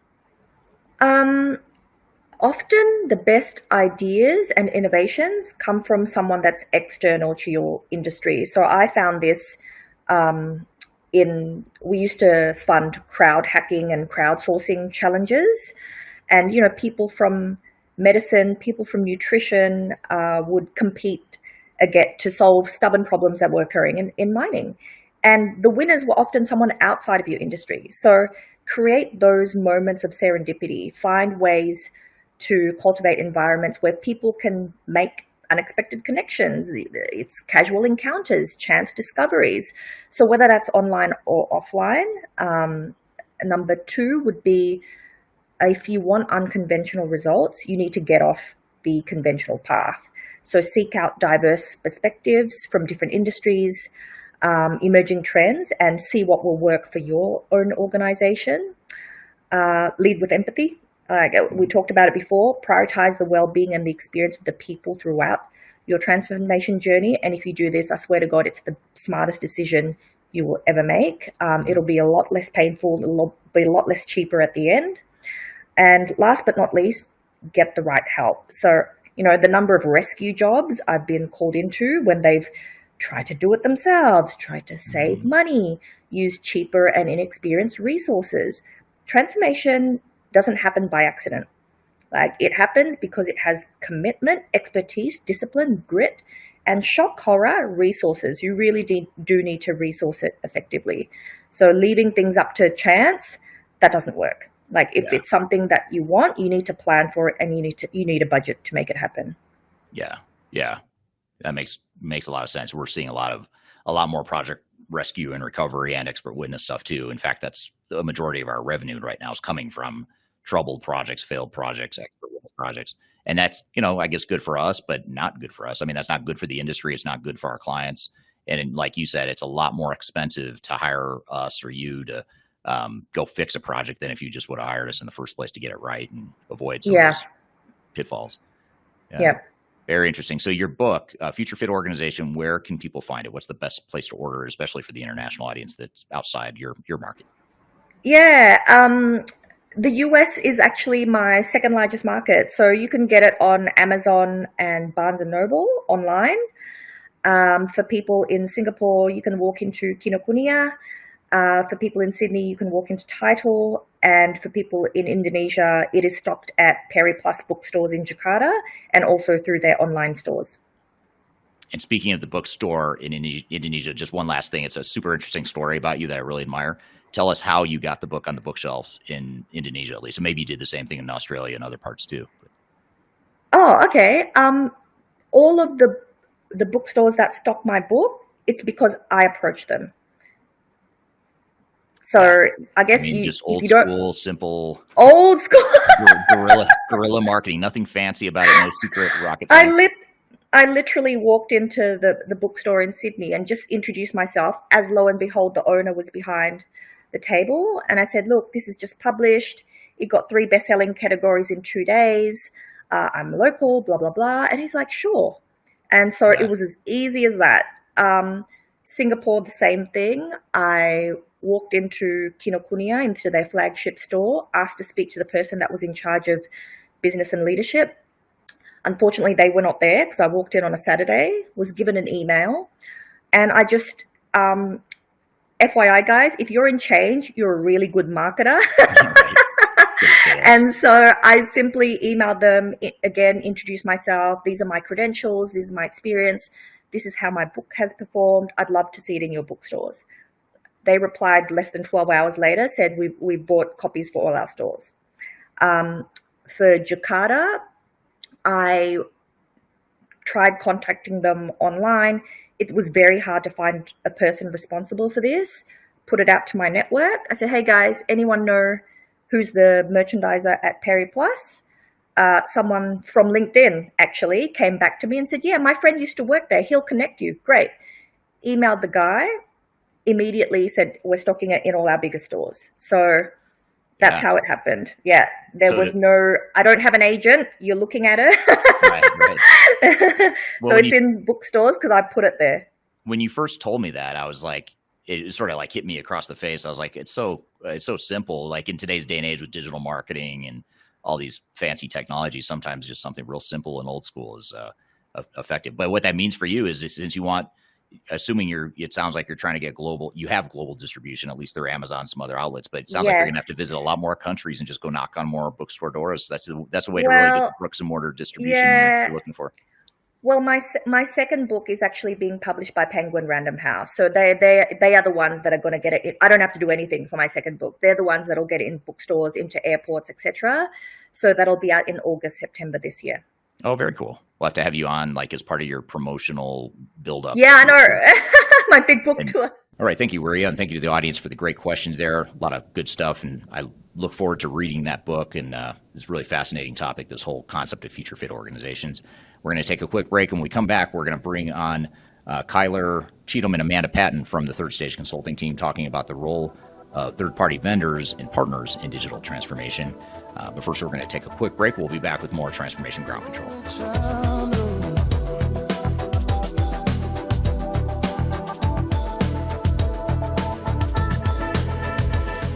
People oftentimes ask me how I built such a strong social media following on YouTube and LinkedIn and Facebook and other outlets. And the fact of the matter is it took me a long time to build a following through a lot of trial and error, making a lot of mistakes. Had I known that there were companies out there that could help me build my brand, I would have done that a long time ago. I didn't know that, but the good news is that there is today a consulting firm that will help you through building your own personal brand through some of their training programs.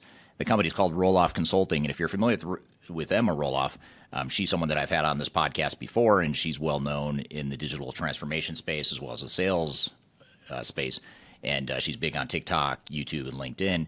And she and her husband have started a training course and a training company that focuses on helping people build their personal brands and helping them to sell themselves digitally. So whether you're a salesperson that's trying to reach more customers or you're an individual that's just trying to build your personal brand, that's something that they help with through their training programs. And they've offered listeners of this podcast a free 5-day LinkedIn challenge. And I encourage you to check it out. I've included a link below for this podcast. If you go to the podcast notes, you'll find a link that gets you free access to this 5-day challenge where you'll get step-by-step guidance. You'll get real results. So you'll get some tangible results from the program. And you also get a special offer at the end of it. So it's exclusive to listeners of this podcast. Be sure to check out the link below if you want to work on building your personal brand, or if you're in sales and you're trying to reach more people. Whatever the case may be, check it out. It's free to listeners of this podcast. You can check it out via the link below. Interested in working for a company that truly values your unique skills and experience? Here at Third Stage, we don't hire based on resumes alone.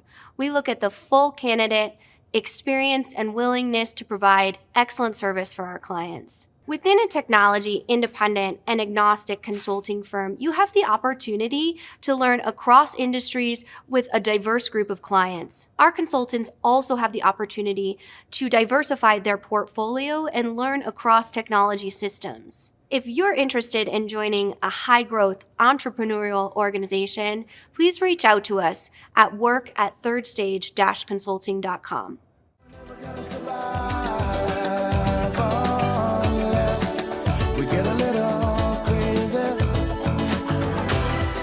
Hello and welcome back to Transformation Ground Control, episode number 164. My name is Eric Kimberling here with Darian Chwialkowski. You can find new episodes of this show every Wednesday, along with past episodes of this show at transformationgroundcontrol.com. The show is sponsored by Third Stage Consulting and produced by Major Tom Productions. You can find contact information for both myself and Major Tom Productions. You can find the contact information in the description field below, wherever you're listening or watching. And we just had Friska Wirya on the show, Darian, talking about future fit organizations. What sort of question or comment did you have from that conversation? Yeah, I mean, I think it was such a great conversation. She has a lot of good information for companies that are looking to the future and how they can sustain the future of their company. But I think it's super important conversation for a lot of companies to dive into for the longevity of their companies. Yeah, and I also liked how she differentiates between future-proof and future fit. Because I always thought future-proof was kind of a weird word because you can't future-proof yourself, and that's sort of what she was saying too, is you can't future-proof, but you can be ready to change and that sort of thing. And future-proof makes it sound as though if you future-proof yourself now, you're fine. You don't have to change anymore. You're gonna ride it out and you're gonna survive any changes in the future. But future-fitting is saying you're going to constantly change, but now you're just getting the organization culturally ready and operationally ready to constantly change and be ready to adapt faster than you might have in the past. So I think that part was really interesting in my opinion. Yeah, I agree for sure. That's a really interesting concept because, like, you're right. You can't just say, "Oh yeah, I'm going to last in the future no matter what." And so it's a really interesting concept to say, "Okay, I can be ready for the future and be ready for anything that can happen, but not going to be anything that's guaranteed." Yeah, exactly. You're not fully insulated or protected from the future, and that's the beauty of it. And she's got a good framework or she gave us some good advice on how to think about our organizations and conditioning the organization to get ready for the future. And speaking of the future, this is a rough transition, but I'll try it anyway. It's not really a natural segue, but I'll try it. Speaking of the future, when organizations go through digital transformations, oftentimes they will lean on or engage with third-party vendors and partners. And that's the topic we want to get to next with our next guest, is to talk about the role of software vendors and partners in digital transformation, how you identify them, how you manage them, how you integrate them with your team, all that stuff and more. So we're going to turn it over to Kyler Cheatham from the Third Stage Consulting team, along with Amanda Patton from Third Stage Consulting, talking about the role of software vendors and partners in digital transformation. It's absolutely critical to select the right partners and to really understand the roles of each partners within your implementation or overall digital transformation project. So with that, I am very excited to welcome Amanda to our conversation today. So Amanda, can you tell our audience just a little bit about who you are, your background, and your role here at Third Stage? Yeah, of course. Thanks for having me. I am Amanda Patton. I am a director here at Third Stage. and I'm relatively new to this role, but I have been working with Third Stage in multiple capacities as a senior consultant and a manager for the past 3 years and some change. I come from the software vendor side, where I did industry manager work and then also analyst relations. And so I've got the advantage of getting to see things from all these different, vantage points. But as a director at Third Stage, one of my main mandates is to leverage and grow our relationships with partners out in the ecosystem and from a PMO perspective. And it's a very interesting role to be in, and we are directing the work, I guess. So we're assembling the team, we're scoping the projects, we're selecting partners. The client actually is selecting the partners, but we're helping them, advising them on selecting not only the software vendor, but the partner who's going to help them implement it. Absolutely. And well, first and foremost, congratulations. And thank you so much for joining our great team here.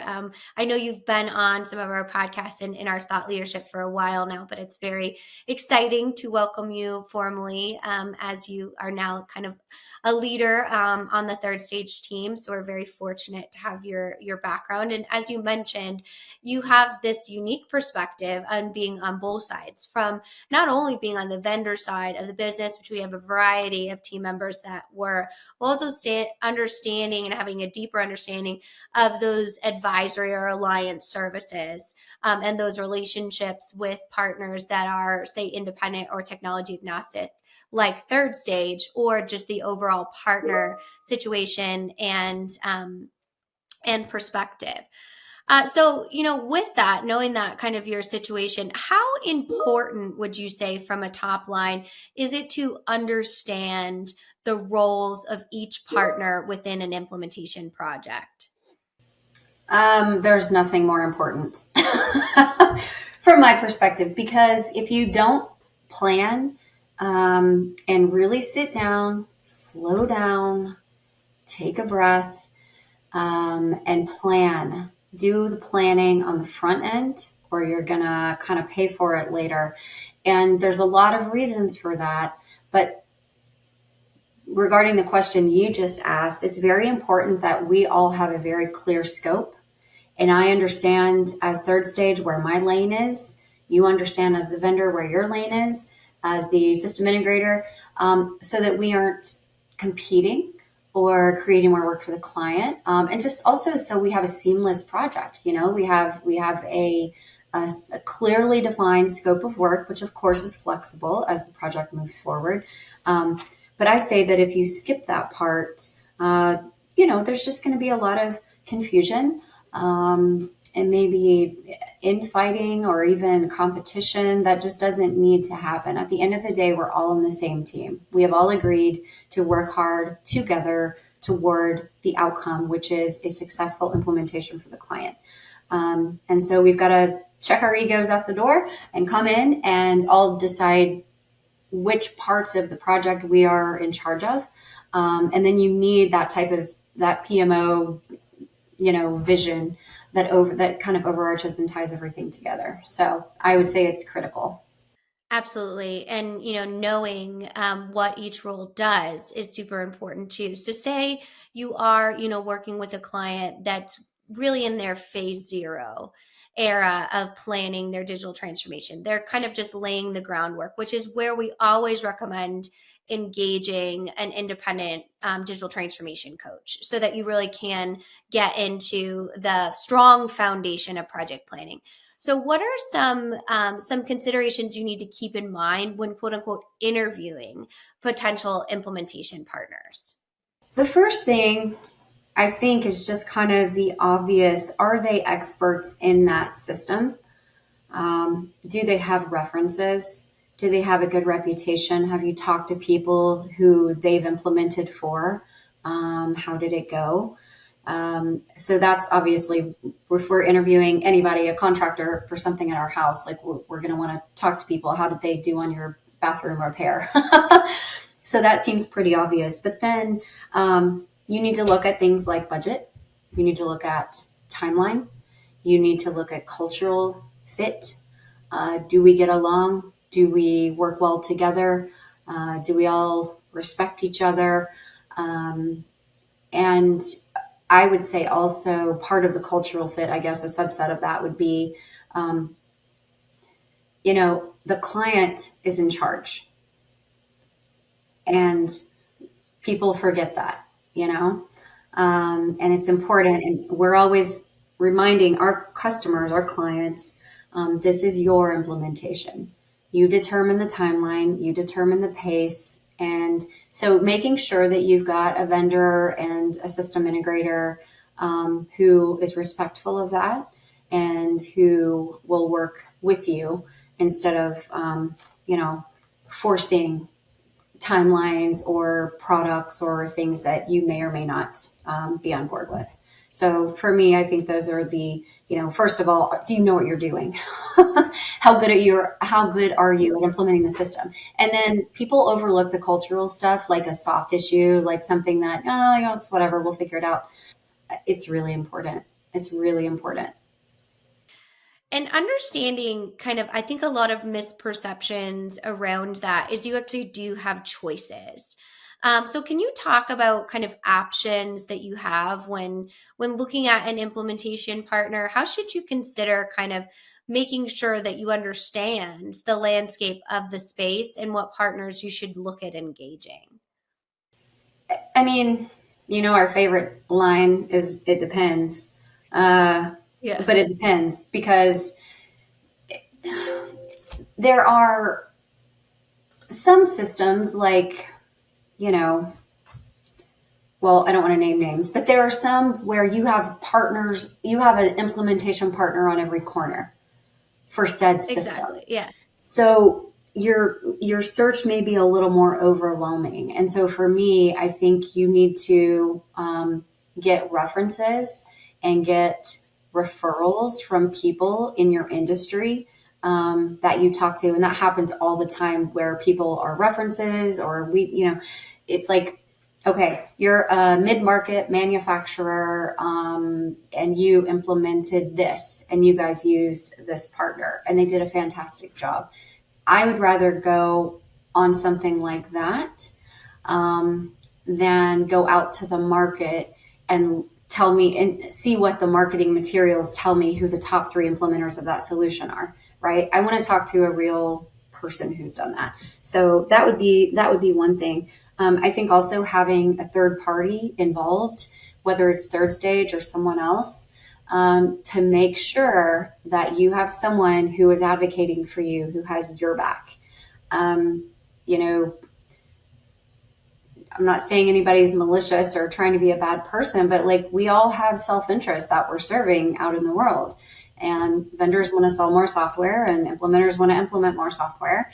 And so it's important that you've got somebody in the mix that will give you honest feedback.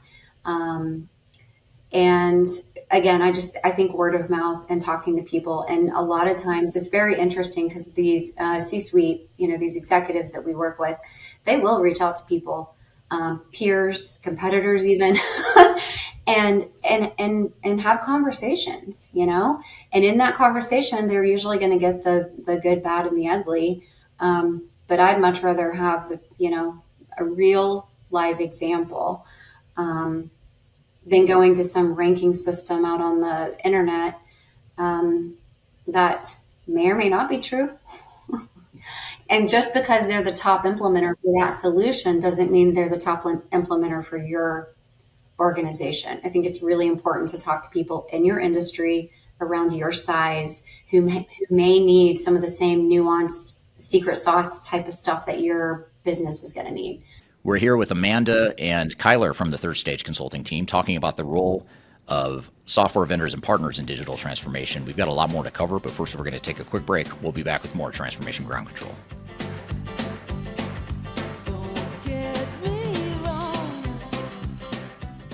My name is Eric Kimberling, and I'm the CEO and founder of Third Stage Consulting. Before we dive too far into today's content, I want to invite you to learn a little bit more about Third Stage Consulting, who we are and what we do. We help clients through their entire digital transformation life cycles, beginning with digital strategy, software evaluation and selection, all the way through and including implementation planning, implementation readiness, and the actual implementation itself. We're technology agnostic, so we only represent our clients' best interests. We do not represent software vendors. But having said that, we work very closely with software vendors, all the leading players that you can imagine we've worked with, both in helping clients evaluate and select them, but also in helping clients implement those solutions as well. So we have a very broad, objective, agnostic view of the market that is meant to really represent your interest as you go through your digital transformation. I also encourage you to scan this QR code right here to get access to our resource center. This resource center has a ton of information, ton of ebooks that are free. You have access to top 10 software rankings, playbooks for how to make your project more successful, guides to change management, YouTube videos, all kinds of stuff that are going to help you through your digital transformation. So I encourage you to scan this QR code to get access to those resources. And please feel free to reach out to me directly to brainstorm ideas about your project. Even if it's just informally, you want to bounce around some ideas and get some informal advice, I'd be happy to spend some time with you. So feel free to reach out to me. I've included my contact information below. You can also find it in the description field of this video as well. The last thing you want to have happen is for your digital transformation to end up in court. I've been doing this for 20 years and I have seen everything. My name is Marcus Harris. I'm a software and technology attorney focusing my practice on drafting and negotiating software-related contracts and litigating software disputes across the country. Feel free to reach out to us at taftlaw.com. We'd love to talk to you about the litigation process and what you can expect.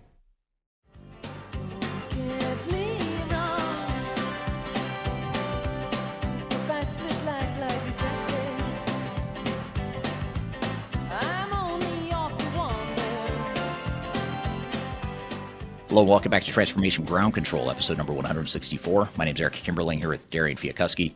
You can find new episodes of this show every Wednesday at transformationgroundcontrol.com. You can also learn more and watch past episodes at Transformation Ground Control as well, or transformationgroundcontrol.com as well. We're here in the midst of a conversation with Kyler and Amanda from Third Stage Consulting talking about the role of software vendors and partners in digital transformation. Let's turn it back over to Amanda and Kyler. There's so much good information in there. One, understanding that everyone has an agenda. And I love how PC you are too. Everyone has an agenda. Their job is to sell you software. Their job is to implement. That's how they make their money. That's how their business model runs. So no, they're not terrible people, but they do have an agenda of what that looks like. And we talk a lot, and the example of you gave about kind of the different entities within the industry. We have D365, Microsoft Dynamics D365 or 365 as number one on our top 10 ERP systems. So there's a lot of great things about them. Another kind of drawback behind them or an issue we see is just the consistency in the marketplace, because there are so many third-party resellers, and you really need to make sure you get the right partner that not only fits your requirements, your needs, has the experience, and then also that referral muscle or that referral network that you really can engage and flex upon. We have a lot of businesses that we may work with through a PMO project that their direct competitor will then call us up and say, hey, we're looking to do X, Y, and Z. And we're like, wait, we thought you guys didn't like each other.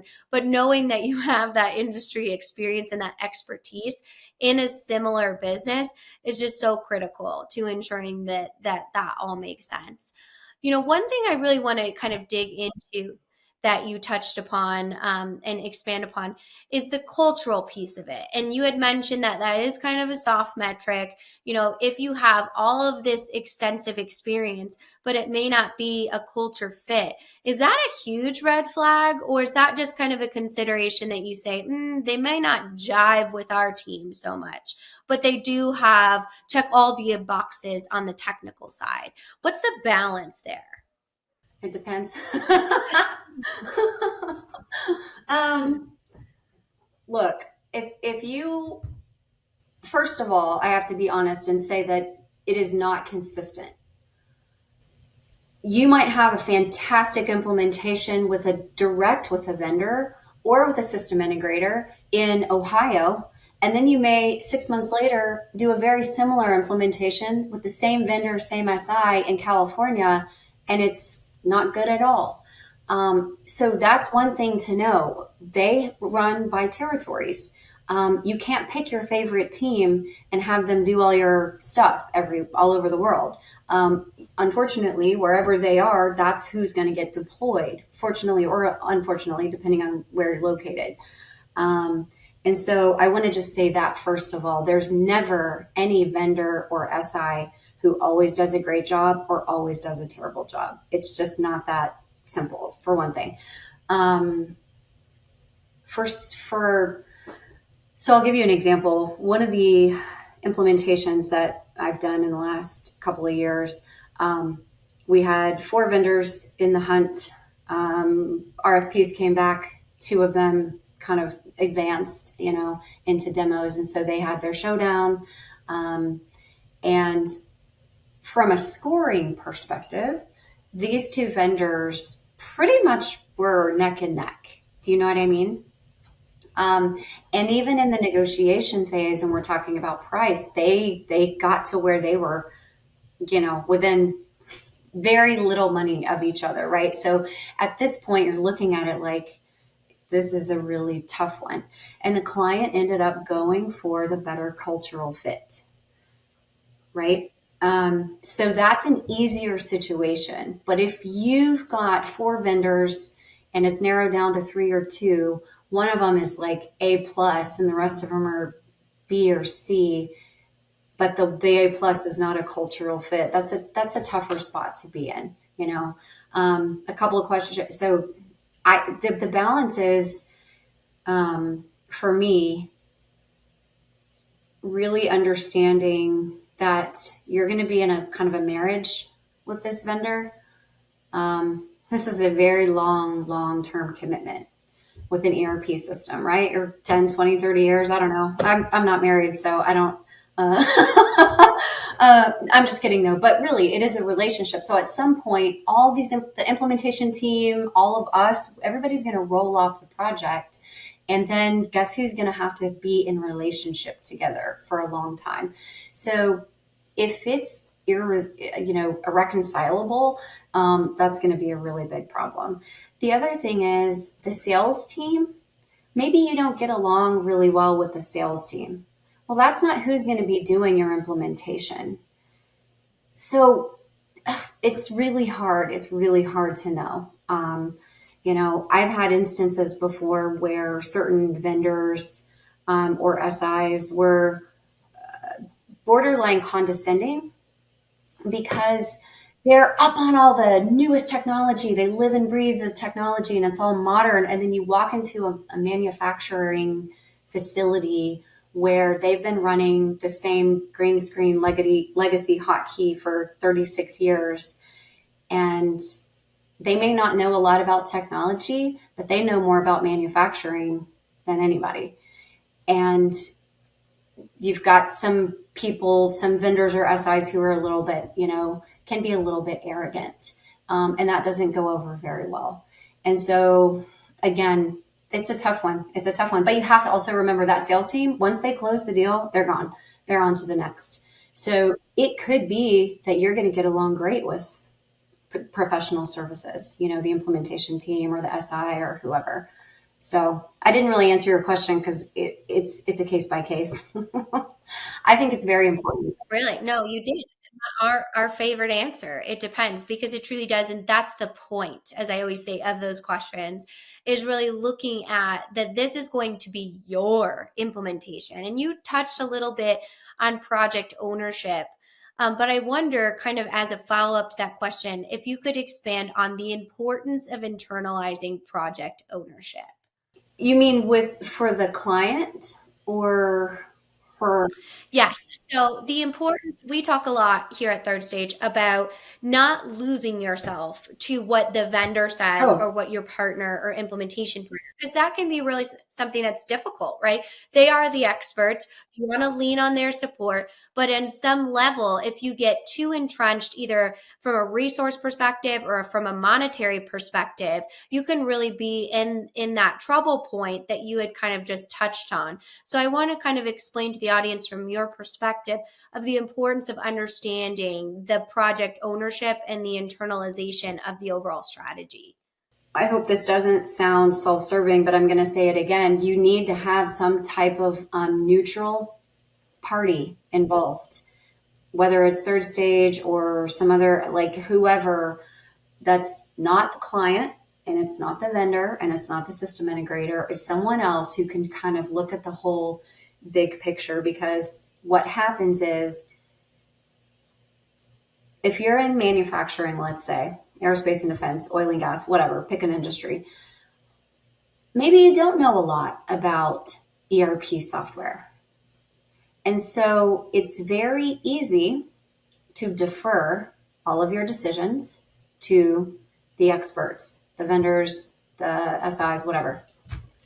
The problem with that is if somebody's selling you more than you need, or telling you the software does XYZ and maybe it doesn't do it exactly the way without $30,000 worth of customizations, let's say, like, these are the things that you can easily be, and I hate to make it sound like vendors or anybody are doing anything bad, but it's easy to be manipulated or misled or sold to. What we say a lot to clients is you don't need that yet. You're not ready for that type of functionality. That's a phase 3 thing. Let's stay focused over here. Let's keep the scope and the budget, so that would be, for me, the most important part, because if you don't, the project could run away without you. Like, I have seen that where clients find themselves on this merry-go-round and they can't get off of it because they sort of handed the keys over to the system integrator or the vendor or whatever. And then you've got scope creep, you're over budget, you've got all these customizations that you've got to now maintain. And then later you find out maybe you didn't even need those customizations necessarily. So that's why it's important. You've got to have the ownership, the steering committee, the leadership, the business process owners at every single level of the organization have got to have a seat at the table. And sometimes, all the time, everyone at these companies are doing their day job. They're really busy, And so sometimes it's easier to defer or to say, oh, we don't really know. You guys just, tell us what's best practice. What do other oil and gas companies do, type of deal. That's a mistake. You need to know your process, and your people have to have a seat at the table to say, well, that may be best practice for the industry, but that's not how we do it. And can the software meet us where we are in this area? So yeah, it's really, really important. And I think a lot of times people are just too trusting. That's one of the reasons why project management and PMO is so important, because every move that anyone makes needs to be documented. A lot of times, especially being on, we've been involved in many expert witness, documentation is key. And so if you're from a PMO perspective, any change order, anytime something on the critical path gets into the yellow zone and it's communicated to the SI or the vendor and it's not handled in a timely manner, which is their end of the deal, right? They're part of the contract. And as we know, anytime you want to get out of a contract, it can get pretty litigious. And that's never where we want to go. But those are resources that we, have had to use, that clients have had to use.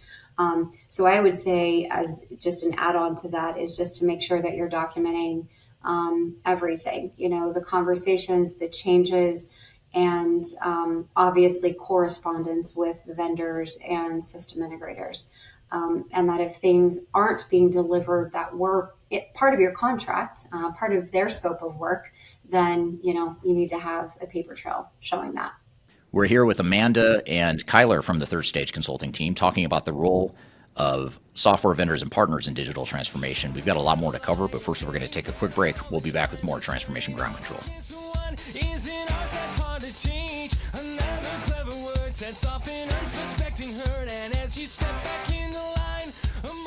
If you are aiming for transformation success, turn to Third Stage Consulting Group. Third Stage's independent and technology agnostic consulting team helps clients define their digital strategies, define their roadmaps, and manage their transformations. With offices in the US, Europe, and Australia, our team helps the world's most forward-thinking organizations through their transformation pitfalls and risks. If you are embarking on a digital transformation or business change initiative, contact Third Stage Consulting to see how we can help you reach the third stage of transformation success.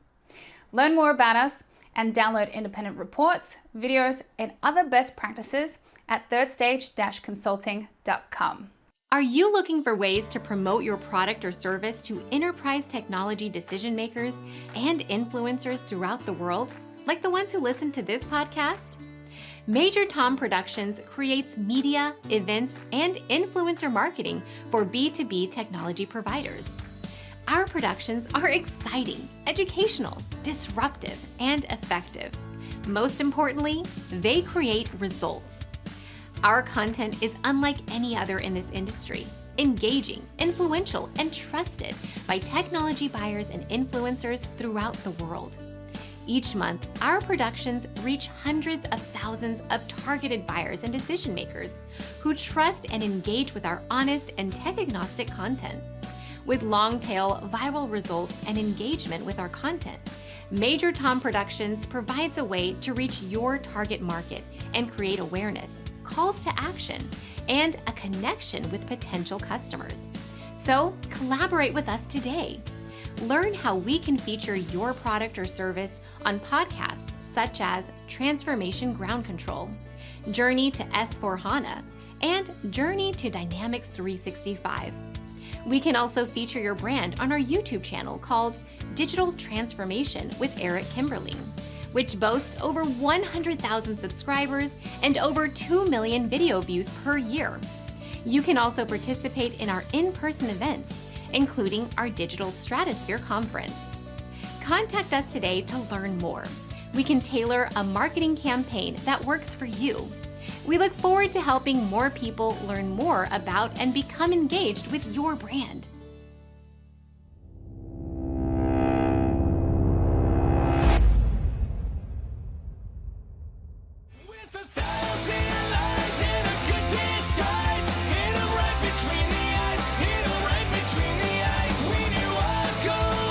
Hello, welcome back to Transformation Ground Control, episode number 164. My name is Eric Kimberling here with Darian Chwialkowski. You can find new episodes of this show every Wednesday at transformationgroundcontrol.com. You can also learn more and watch past episodes at Transformation Ground Control as well, or transformationgroundcontrol.com as well. We're here in the midst of a conversation with Kyler and Amanda from Third Stage Consulting talking about the role of software vendors and partners in digital transformation. Let's turn it back over to Amanda and Kyler.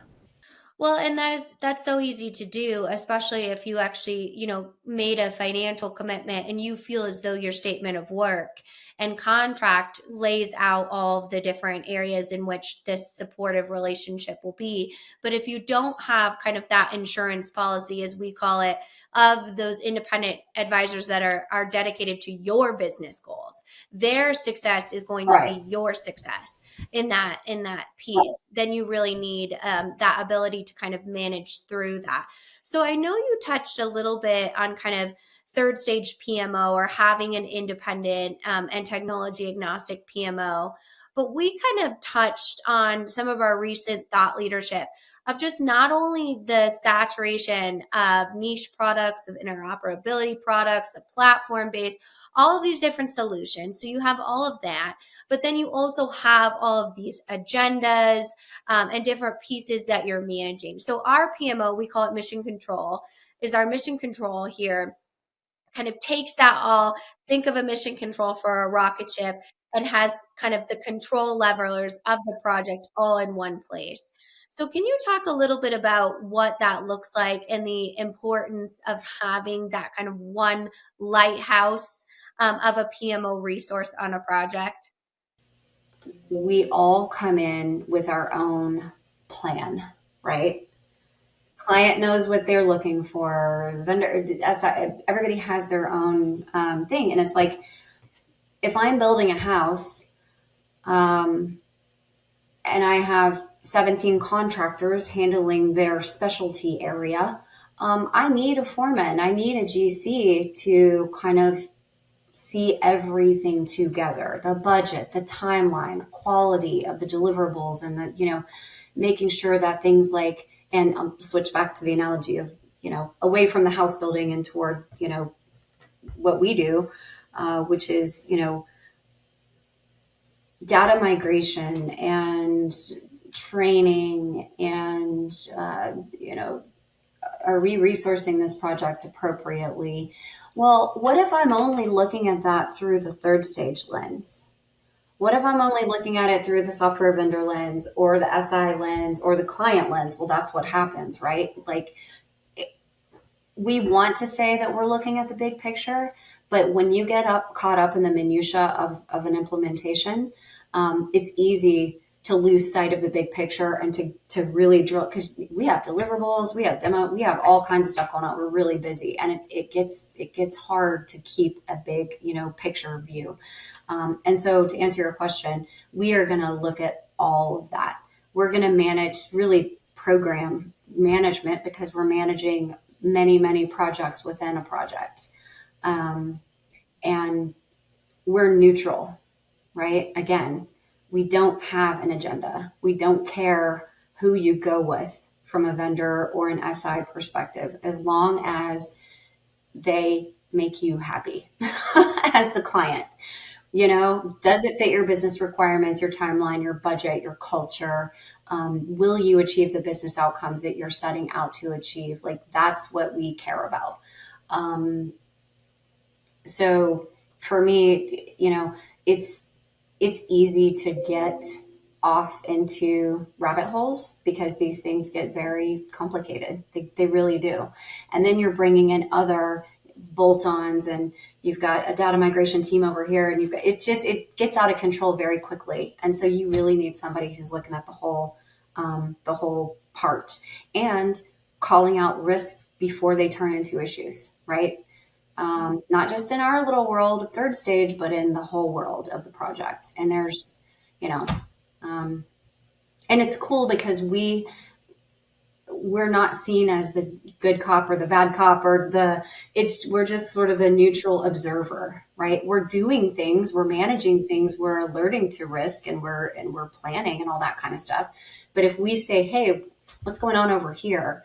If this falls behind, these other 7 things are going to fall behind. It doesn't feel like, it's not like an attack or anything. It's just an observation. That's what we're doing. That's why we're there. That's what PMO does. So. Absolutely. And having a resource that has that 10,000 foot view of the project, because a lot of times you can get so hyper focused as an internal team on one area that's in the green, this is going awesome, but then shifting over to maybe an organizational assessment or a different piece in which you're like, oh, this is not actually performing at the level that we wanted it to perform at. But investing in that resource that can kind of see and then manage 2 partners and have the insight to managing 2 partners. Because it's one thing, to feel as though you have that internal capability of, oh, I can manage outside vendors. That's a very normal process within our business. But have you done it for an actual software implementation? Because there's nuances to that. You mentioned something like data migration, which is a huge piece of a digital transformation. And that's something that you need to at least have that phase 0 side of, and that implementation plan around, but also being able to execute it in the way that you're going to have that visibility. So I think that that's really, really critical to understanding that. And mission control is something a lot of times we do post-election, just because we've had such a great relationship with a client or our partners, and just moving through the synergy of the group. We call it, getting the band back together type of thing. So knowing the synergistics that we bring to it, and I know you know this well, Amanda, because you're not only one of our most top requested resources, but you also, you're not to be trifled with on the vendor side, right? So can you kind of talk about the way that third stage kind of works with our different partners in that area, and the importance of, not only setting expectations, but having this energy to innovate and solve critical problems that are going to come up 100% of the time within a digital transformation project? My loyalty is always to the client. And as long as I remember that, that makes my job, well, not easy, but it makes my job clear. I know I need to remember what my objective is, and I need to keep my ear close to the ground enough to know when something isn't right across all the partners and all the projects and all the subsets of projects and all the things, but not be in the weeds. I've got to also be able to see, the big picture. And then we have to be willing to be creative. We have to be willing to pivot if something isn't working. We have to be able to have tough conversations with the client sometimes, or with the vendor or the SI. We are looking for problems, identifying problems before they become, especially critical path, right? Before they have the ability to derail the project from any perspective, time, money, accomplishing what the client wants. And when we see inconsistencies between what was sold and what is being delivered, or anything else that causes issues for the client, we are their advocate. Because again, that relationship between the vendor and the client is going to be long-term. That's a marriage that's going to go on long after we're, there. And so they need to learn how to work through their problems, through their disagreements, and make changes as necessary. But you've got to be willing to be creative too, and to say no, and to push back, and to say, that's not going to work for us. And you hear it all the time in Eric's videos and different people, saying, do not let software squish you into some kind of box. At the end of the day, probably 80% of the functionality is the same, like in most of these but then it depends, right? Are you a process manufacturer? Are you in apparel? What is it that you're doing? And you need that specialty sometimes. And sometimes it's not with the vendor who's standing up your ERP system. Sometimes it is some type of, specialty, composable ERP, as we've been talking about a lot. And again, an SI, a vendor may have their plan for you when they come in, and that may not be the best plan. So I think having the ability and the confidence to speak up for your business and say, we appreciate your advice and we understand what you're saying, but for us, we're not going to change this process. We're going to keep this process the way it is, and we need your software to accommodate us instead of the other way around. And then have somebody to have your back, right? Third stage, have somebody to enforce that and to make sure that the client is protected. And 9 times out of 10, everybody plays very nicely together. But when they don't, we can deal with that too. Yeah. Help to troubleshoot. I think one of our clients said it great in a case study we did of really healing the relationship. If there is a relationship you're really struggling with, third stage a lot of times can come in and help triage that. That's the goal, right? To keep everyone together and to move timelines, or make the project healthy again. So the final thoughts here, Amanda, that I want to ask you about is if you do feel as though you're in a situation where the partner is not working, as kind of a conclusion to this conversation, what are some things you can do as a business to address that when you have an actual partner that may not be in the best standing, or you don't feel as though you have that synergy with them? What are some troubleshooting tactics? The first thing I would advise is to meet with your neutral advisors. Like when we're involved and this comes up, it's a conversation with the client and us of let's just really take stock of what's going on, so that we understand. Sometimes it could be the specific team for that SI. Other times, maybe it's just the SI in general that it's just not gonna, work. And then you've got to start thinking about, renegotiating or getting out of certain agreements. That can get pretty complicated pretty quickly. I haven't been involved in too many of those, generally when that comes up, we are able to salvage the relationship and to get back on track. We may need to switch out some people. We may need to make some changes on a team level. But, that would be my first advice, is to, consult with us first, and then maybe we go talk to them, to the vendor or the SI on the client's behalf. But it really just depends on what the problem is. What are the problems? What's the issue? Sometimes it can be salvaged, and sometimes maybe not. But when you enter into contracts with people, it's not always easy to untangle from them. Absolutely. It's actually one of the hardest things to do. And we know that a lot from our expert witness work, which is why, that prep work and understanding those, again, nuances of being quote unquote trapped into a conversation or a relationship contractually is really dangerous. And that's when our friends like Taft Law or Marcus Harris gets involved, and we do some expert witness work. But the goal is to always kind of avoid that, right? And avoid all of those different pieces. All right. Thank you, Amanda and Kyler. Good conversation and good stuff. Very important topic, something that is helpful as organizations navigate how they build their internal team, as well as how they build and engage with their third-party teams.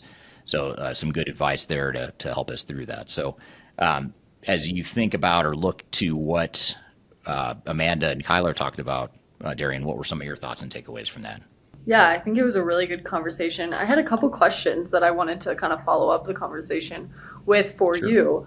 The first question is, can you explain the risks associated with becoming too dependent on a vendor's guidance or resources during the implementation process? Yeah, that's a great common question and a common mistake that organizations make, is they get too dependent on third-party consultants. And you have to look at, sort of the dynamic that happens or evolves in these cases. One is organizations typically don't go through these digital transformations very often. So they need, on one hand, they need outside expertise. They need someone who knows how to handle this. They know the software, they know the technology, they have experience implementing that technology. So you do need third parties, but what happens when you rely too much on them is, first of all, you end up with a really big bloated budget. You end up paying a ton of money for these outside consultants that typically are not very transparent and accountable to how many hours they bill and what kind of invoices you're paying for, especially because, again, you don't know a lot about digital transformation. You don't know how long it takes to build the software or to configure it or to do whatever it is they're doing. So, when you rely too much on the outside consultants, that cost risk becomes inflated. It's even more of a factor in those cases. And potentially even more importantly is that you end up losing control of your project, in that your outside consultants and software vendors end up deciding for you how you're going to run your business.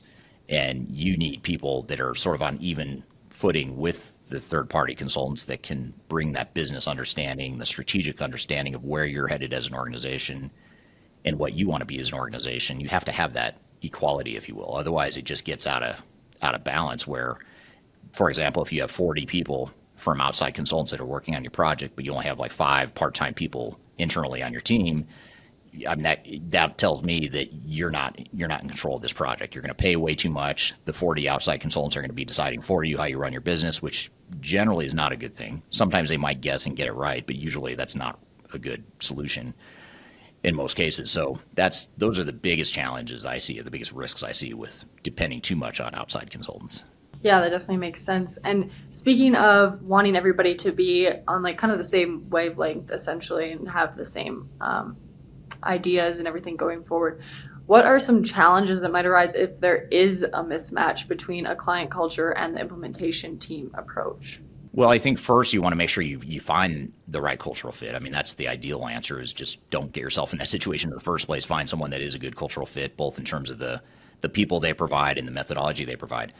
On the methodology side, though, I would say there's more often than not a mismatch between implementation methodology and client needs. And the reason is because, first of all, most implementation methodologies from different software vendors look very similar. I mean, there's not something that would suggest that software vendors don't know what they're doing or they don't have a good methodology for deploying software. The problem is that it's incomplete because it's only made for deploying software. It's not made for changing a business, changing the operations, changing the people. It's made to just deploy technology. And so most organizations don't want to just deploy technology. They want to change their business and get their people to use the system, get value out of it, and that sort of thing. So I don't know that that's a cultural mismatch, but there's oftentimes a strategic mismatch between the implementer's methodology and the methodology you need to make your project more successful, which typically includes a lot of other methodologies and tools that augment and support what the software vendor is doing. And that's a big part of what we do at Third Stage. Is we don't do what software vendors and system integrators and implementation technical partners, whatever you want to call them, we don't do what they do, but what we do is we wrap around them and provide all the other stuff that they don't do. So the program management, the process improvement, the change management, the architecture and integration, the data migration. So it's sort of like that they provide one bucket of an entire program, and you've got to figure out how you're going to get that right, that balance right. Right. That makes sense. What a great conversation. I think there's a lot of key things that we can learn and everybody can learn from that conversation. So yeah, absolutely. It was a good conversation and appreciate having them on. And they're both frequent long-term guests of the show, so I appreciate having them on to discuss that again. So great episode. Thank you, Darian, for co-hosting again, and thank you to the audience for the great questions. Look forward to seeing you again next week, every Wednesday, same time, same place. We release new episodes. You can also go to transformationgroundcontrol.com to see all the past episodes, as well as keep up with upcoming new episodes as well. Whatever platform you listen or watch, just go to transformationgroundcontrol.com. Again, this show is sponsored by Third Stage Consulting, which is the company that I work for. It's an independent consulting firm that helps clients with digital transformations, including digital strategy, software selection, and implementation. The show is produced by Major Tom Productions. You can learn more about Major Tom, and you can also reach out for sponsorship opportunities for this podcast, as well as some of our other sister podcasts, by using the contact information below. You can find that in the description field of this podcast. So have a great week, and we'll see you next week on Transformation Ground Control.